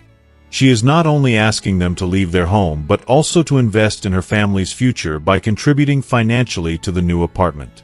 Dung's offer is framed as a gesture of love and togetherness, but it carries a heavy weight of entitlement. By expecting her parents-in-law to make this financial sacrifice, she places a significant burden on them. This request reveals her sense of urgency and her belief that her own family stability should take priority over her in-laws' well-being. When she says, thinking about it, Nam feels like a scoundrel, there is an element of guilt-tripping, as if to say that the situation has reached a point where Nam's sacrifices are becoming unbalanced, and his family, the parents, are being taken advantage of. Nam's guilt and resignation. Nam's response is quietly resigned but speaks volumes about his internal conflict. When he calmly offers to use his salary to pay for the house loan and Thok's tuition fees, his decision comes from a place of responsibility. He wants to support his wife and child, but he also recognizes that he is stuck in a situation where he must balance his obligations to both his parents and his wife. His decision to shoulder the financial burden and tell Dung that she should handle the rest of the living expenses shows his willingness to sacrifice, but it also highlights his frustration with the unfair distribution of responsibility. Nam's bitterness is evident when he says, he's the one who made his parents sell their house to buy one for him. What has he done? This line exposes the guilt and resentment that Nam feels about the decisions he's made in the past, especially regarding his parents' sacrifices. He feels that he has failed to adequately repay his parents, even though they've gone above and beyond to support him. This internal conflict adds complexity to his character. He loves his family and wants to provide for them, but the weight of his actions and his parents' sacrifices are wearing on him. Dung's anger and sense of unfairness. Dung's reaction to Nam's offer is one of disbelief and anger. She can't fathom why Nam would want to take on the financial responsibility of paying for everything. Her outburst, "What are you thinking? Are you planning something?" shows her sense of entitlement and frustration. Dung's perception of their situation is skewed by her expectations. She feels that Nam is being unreasonable for not simply providing the money and resources to solve their problems. For Dung, the situation is clear. Nam should do whatever it takes to ensure the family's comfort, even if it means putting himself and his parents in difficult positions. Her threat of divorce, "Let's divorce," is the emotional climax of the scene. This statement reflects the intensity of her frustration and the deep emotional chasm between them. It's not just about the financial disagreements. It's about her feeling unsupported and her perception that Nam isn't prioritizing her and their child the way she wants him to. Divorce, in this case, is a reactionary response to a sense of betrayal, and it signals the depth of her disillusionment with their marriage. Nam's calm response, "It's up to you to think about whether to divorce or not. I'll follow whatever you decide," shows his resignation and the emotional distance that has formed between them. Nam has reached a point where he is willing to accept whatever decision Dung makes, even if it means the dissolution of their marriage. This is a moment of emotional surrender for him, and it emphasizes the growing disconnect between the couple. The emotional divide. The emotional divide between Nam and Dung is stark. Nam, while still deeply invested in supporting his family, is tired and worn out from trying to balance everyone's needs. Dung, on the other hand, feels trapped in her expectations, and the pressure to make everything work is overwhelming her. Their inability to communicate effectively and their diverging visions of what a happy family looks like, whether it's living with in-laws or managing financial independence, has led them to a breaking point. Their conflict encapsulates the broader themes of generational tension, financial strain, and the challenges of maintaining harmony in a marriage under pressure. As Dung threatens divorce, Nam's detached response suggests a sense of emotional exhaustion and perhaps even an acceptance that their relationship is in serious jeopardy. This moment sets the stage for a deeper examination of the consequences of their choices, both as individuals and as a family. Next steps in the story. From here, the narrative seems to be heading toward a critical juncture. Will Dung and Nam's marriage survive the pressures of financial strain and family obligations? Or will their relationship unravel further as both are forced to confront their differing priorities and unmet expectations? The decision to continue or end the marriage will likely hinge on whether they can reconcile their desires for financial security with the emotional needs of the family. The story has masterfully set up a situation where both characters are deeply flawed but also deeply committed to their families. It's clear that the future of their relationship depends on their ability to communicate more honestly and openly, and on whether they can make sacrifices without feeling resentment or betrayal. The parents' new life and sacrifices. Mrs. Dow and Mr. Cam's decision to move to the nursing home and begin a new chapter in their lives is significant. Their new environment represents not just a physical move but a mental shift, a decision to embrace a simpler, quieter life after years of hard work. Their attitude is one of resilience and pragmatism. They are doing what they can to save money while also seeking peace of mind, and there's a sense of pride in their ability to support themselves. Mrs. Dow's thoughts reveal an important theme: the importance of self-respect, mutual understanding, and recognizing one's limitations.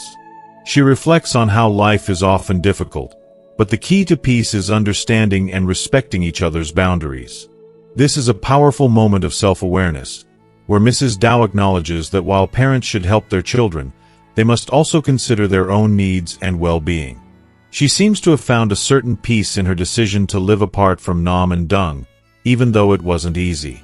The 5 million VND contribution from Nam each month, though small in comparison to their overall income, symbolizes a sense of closure for her, a way to affirm that her sacrifices weren't for nothing. This shift from a life of sacrifice for her son to a more self-sufficient existence also emphasizes the emotional complexity of parent-child relationships. Selflessness and sacrifice are not always sustainable, and sometimes, parents must take a step back and prioritize their happiness and security, even if it causes discomfort or guilt. Nam's guilt and regret. Nam's feelings of guilt and regret deepen in this segment. The fact that his parents moved out without even saying goodbye speaks volumes about the emotional toll the situation has taken on both sides.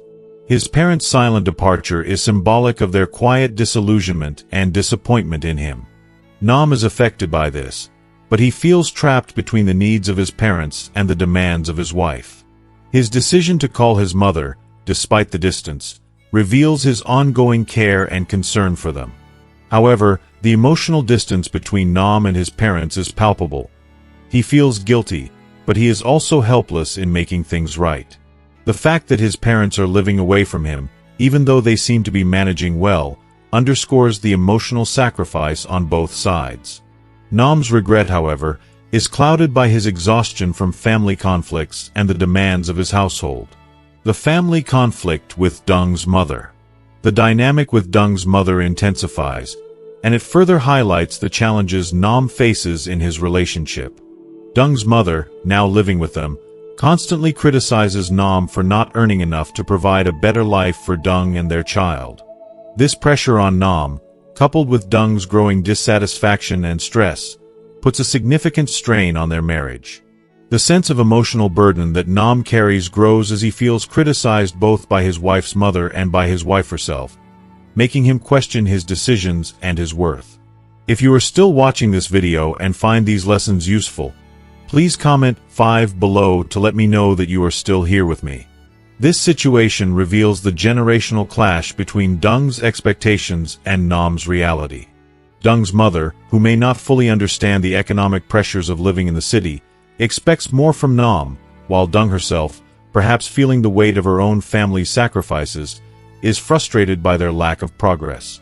This creates an emotional imbalance where Nam feels overwhelmed and unsupported, even though he's trying his best to maintain some semblance of order in their lives. Nam's self-reflection and regret. Nam's internal dialogue at the end of the passage highlights his growing sense of disillusionment and emotional exhaustion. The regret he feels about staying in Hanoi to buy a house is a poignant moment in the story. He's now questioning the choices he made, feeling as though those decisions have led him to a place of emotional and financial instability. The guilt of having his parents sell their house, while his own life remains chaotic, is eating away at him. Nam's self-reflection, especially remembering how much his parents sacrificed for him, adds an element of self-blame. He wonders if he's failed them by not living up to the sacrifices they made for him. This sense of regret contrasts with the pragmatic acceptance that Mrs. Dow and Mr. Cam have come to. While they may still be struggling with the idea of not owning a home in their hometown, they are actively finding peace in their new life. Nam, on the other hand, feels lost and confused, unable to reconcile his past decisions with his present circumstances. His feelings of guilt and inadequacy seem to stem not just from his financial situation, but from a deeper sense of not fulfilling his duty to his parents. The emotional divide between Nam and Dung. The relationship between Nam and Dung is becoming more strained, and it's clear that they are no longer on the same page emotionally. While Nam is grappling with guilt and regret, Dung is feeling the pressure of motherhood and the weight of her mother's constant criticism. The conflict between Nam and Dung seems inevitable, as their frustrations build. Dung's mother is adding fuel to the fire, constantly undermining Nam's efforts and making him feel inadequate, while Dung is unable to recognize the emotional toll this is taking on Nam. What is also evident is that Nam's sacrifices, taking on more responsibility and trying to provide for both families, are not being appreciated. Instead of gratitude, he receives more demands and criticism. This emotional imbalance pushes Nam further into self-doubt, while Dung's frustration grows as she feels trapped between her mother's expectations and her desire for a stable family life. The need for communication and balance. The story highlights the importance of communication and emotional balance in relationships. Nam and Dung's relationship is at a breaking point because of their failure to communicate effectively and understand each other's emotional needs. Nam is silently carrying the weight of his parents' sacrifices, while Dung is caught in a cycle of stress and frustration that makes her unable to empathize with him. Both characters are emotionally drained, and their inability to support each other in a meaningful way is causing further damage to their relationship. Ultimately, the story sets the stage for a pivotal moment of self-discovery for both Nam and Dung. Will Nam continue to bear the weight of his parents' sacrifices while trying to fulfill his responsibilities at home, or will he find a way to strike a better balance? And can Dung begin to understand the emotional burden that Nam is carrying, or will their marriage continue to deteriorate? Future implications. This chapter sets the stage for a possible resolution or breakdown. If Nam and Dung cannot reconcile their differences and understand each other's emotional needs, they may not be able to rebuild their relationship. On the other hand, if they can communicate openly and address the financial pressures, the conflict with Dung's mother, and the emotional toll of their choices, there's hope for healing and growth. Mrs. Dow's reflections on family life serve as a subtle reminder that understanding, respect, and self-awareness are key ingredients in maintaining harmony within any family. Nam's commitment to change and growth. The moment when Nam steps in to defend his marriage shows a turning point in his character. His resolve to change for the better, not just for himself but for his family, is a powerful decision. His willingness to listen to Dung's concerns and his determination to improve his circumstances for her and their child reflect emotional maturity. Nam is no longer reactive but rather proactive, trying to repair the emotional strain caused by both his actions and the external pressures of family life. This emotional growth in Nam is central to the narrative. It reflects the importance of personal accountability, not just in providing materially but emotionally. His shift from frustration to active problem-solving indicates a deep desire to fulfill his responsibilities as a husband and father. His choice to actively communicate with Dung and show care for her thoughts and feelings is a sign of his developing emotional intelligence, which is helping to rebuild trust and understanding in their relationship. Dung's emotional response and the shift in their relationship. Dung's tears of emotion reveal a moment of recognition and vulnerability.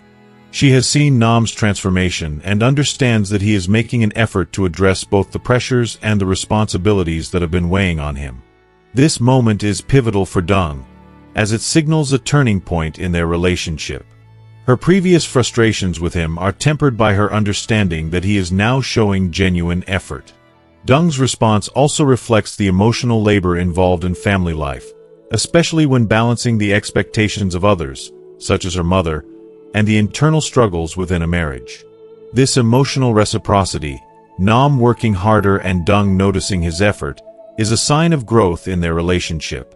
It also highlights the significance of understanding, empathy, and support in overcoming familial and marital difficulties. Dung's own willingness to try and understand her husband's pressures shows the potential for reconciliation and the importance of mutual effort in sustaining a relationship. The parents' relief and hope. Mr. and Mrs. Dow's relief upon seeing Nam mature and take responsibility for his family is palpable.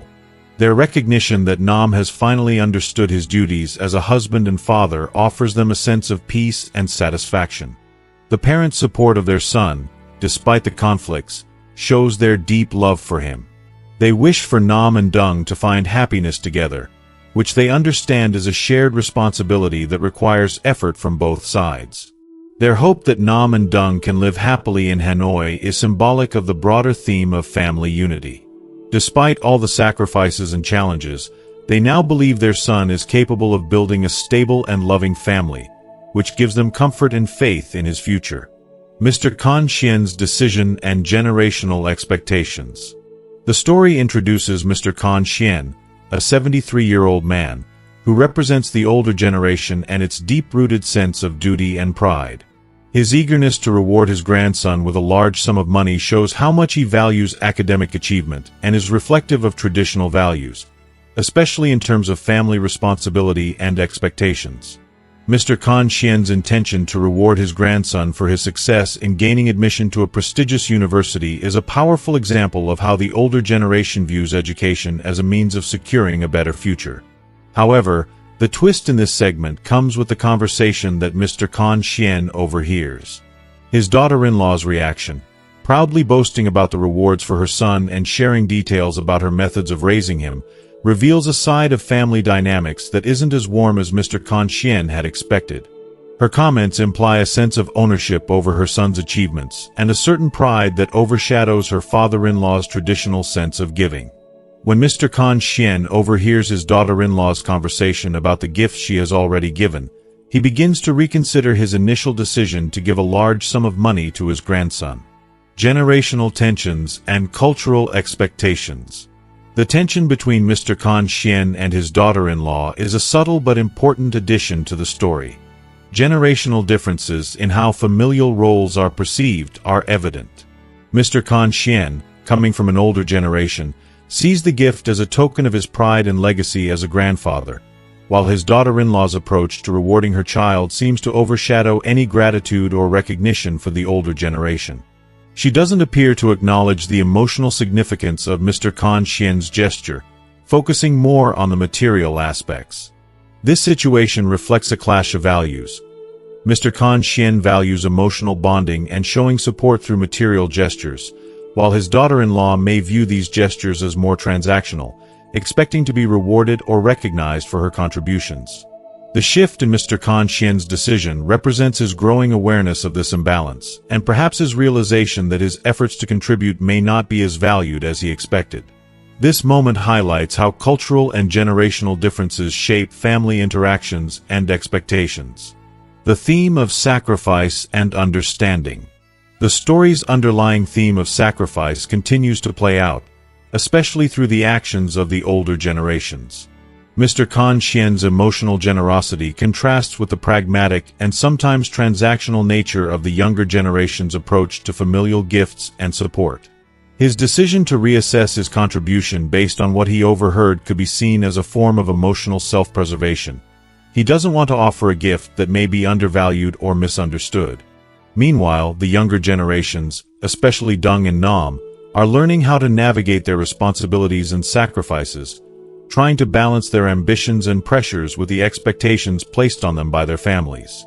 The theme of emotional maturity and understanding becomes crucial here, learning to give and receive love and support in a way that acknowledges both one's own needs and the needs of others. Moving forward, emotional balance in relationships. The developments in the story show that family relationships are constantly evolving. Nam is learning to be a more engaged and responsible father and husband, while Deng is recognizing his efforts.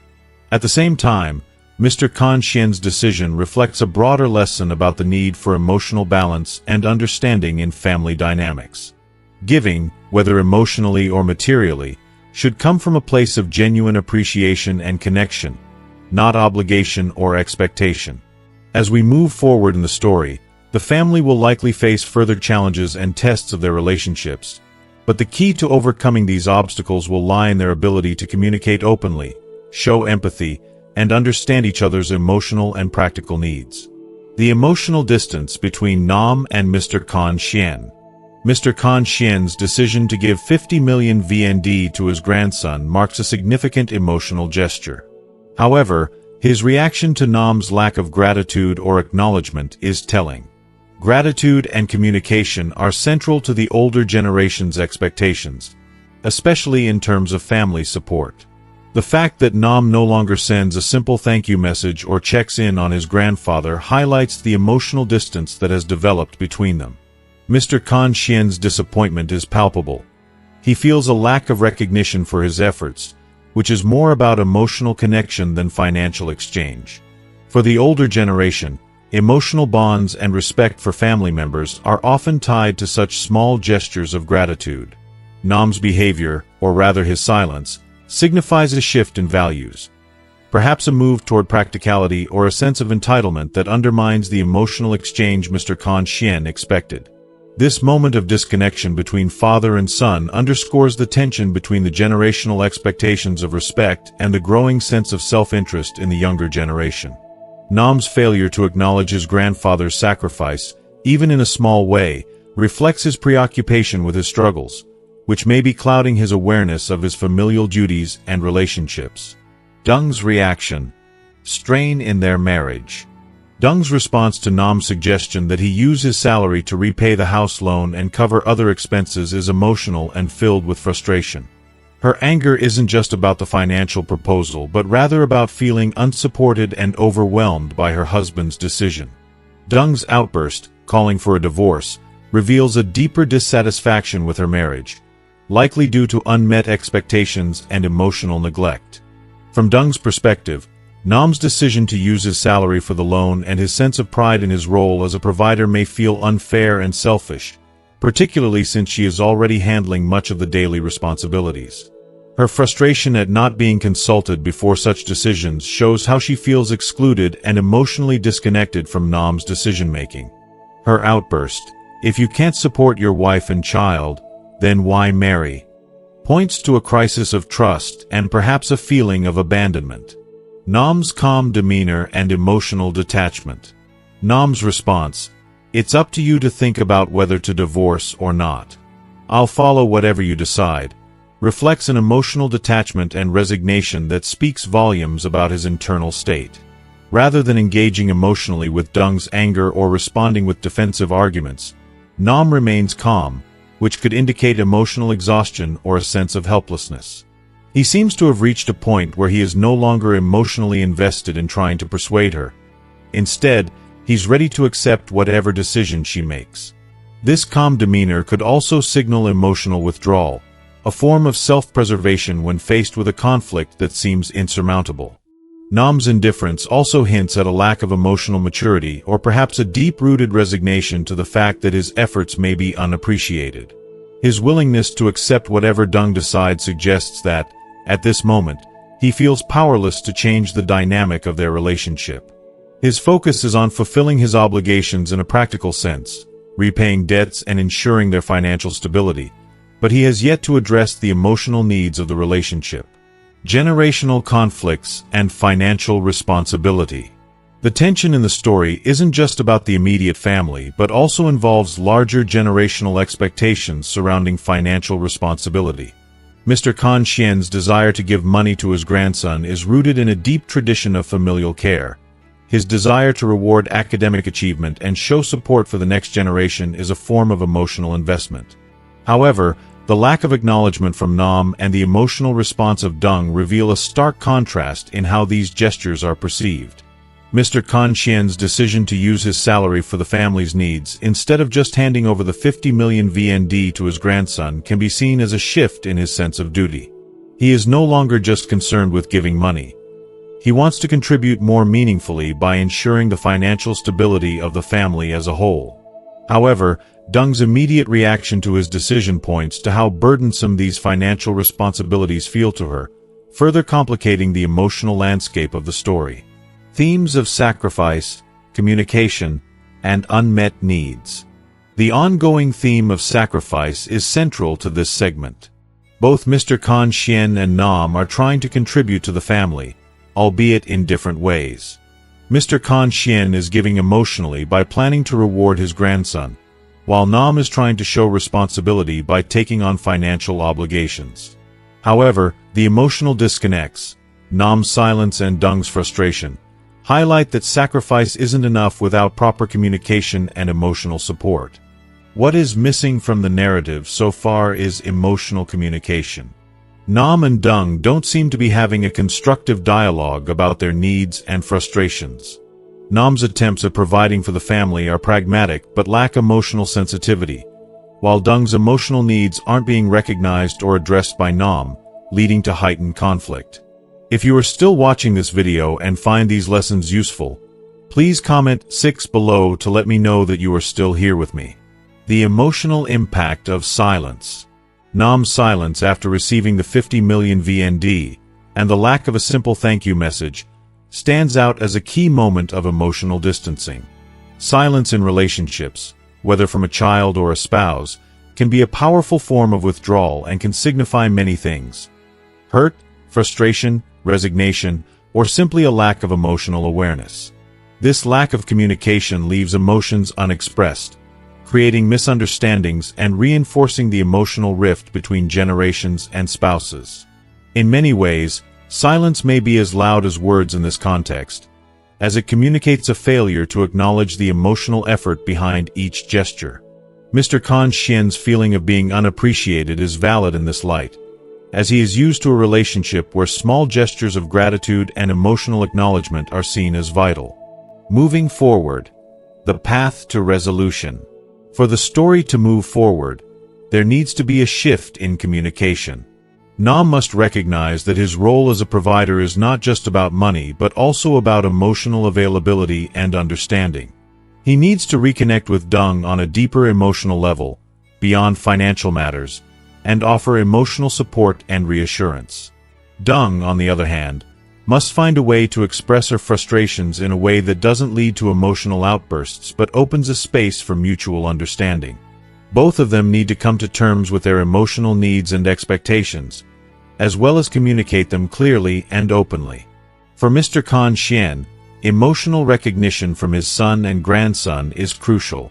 While he may feel disappointed by the lack of gratitude, his journey may involve coming to terms with the changing dynamics of family relationships, accepting that his expression of love and support may not always be reciprocated in the ways he expects, but that doesn't diminish their value. This tension within the family will likely resolve when the characters begin to prioritize emotional understanding alongside material contributions, recognizing that true familial bonds go beyond just money or obligations, but are rooted in care, communication, and mutual respect. And that's a wrap on today's story.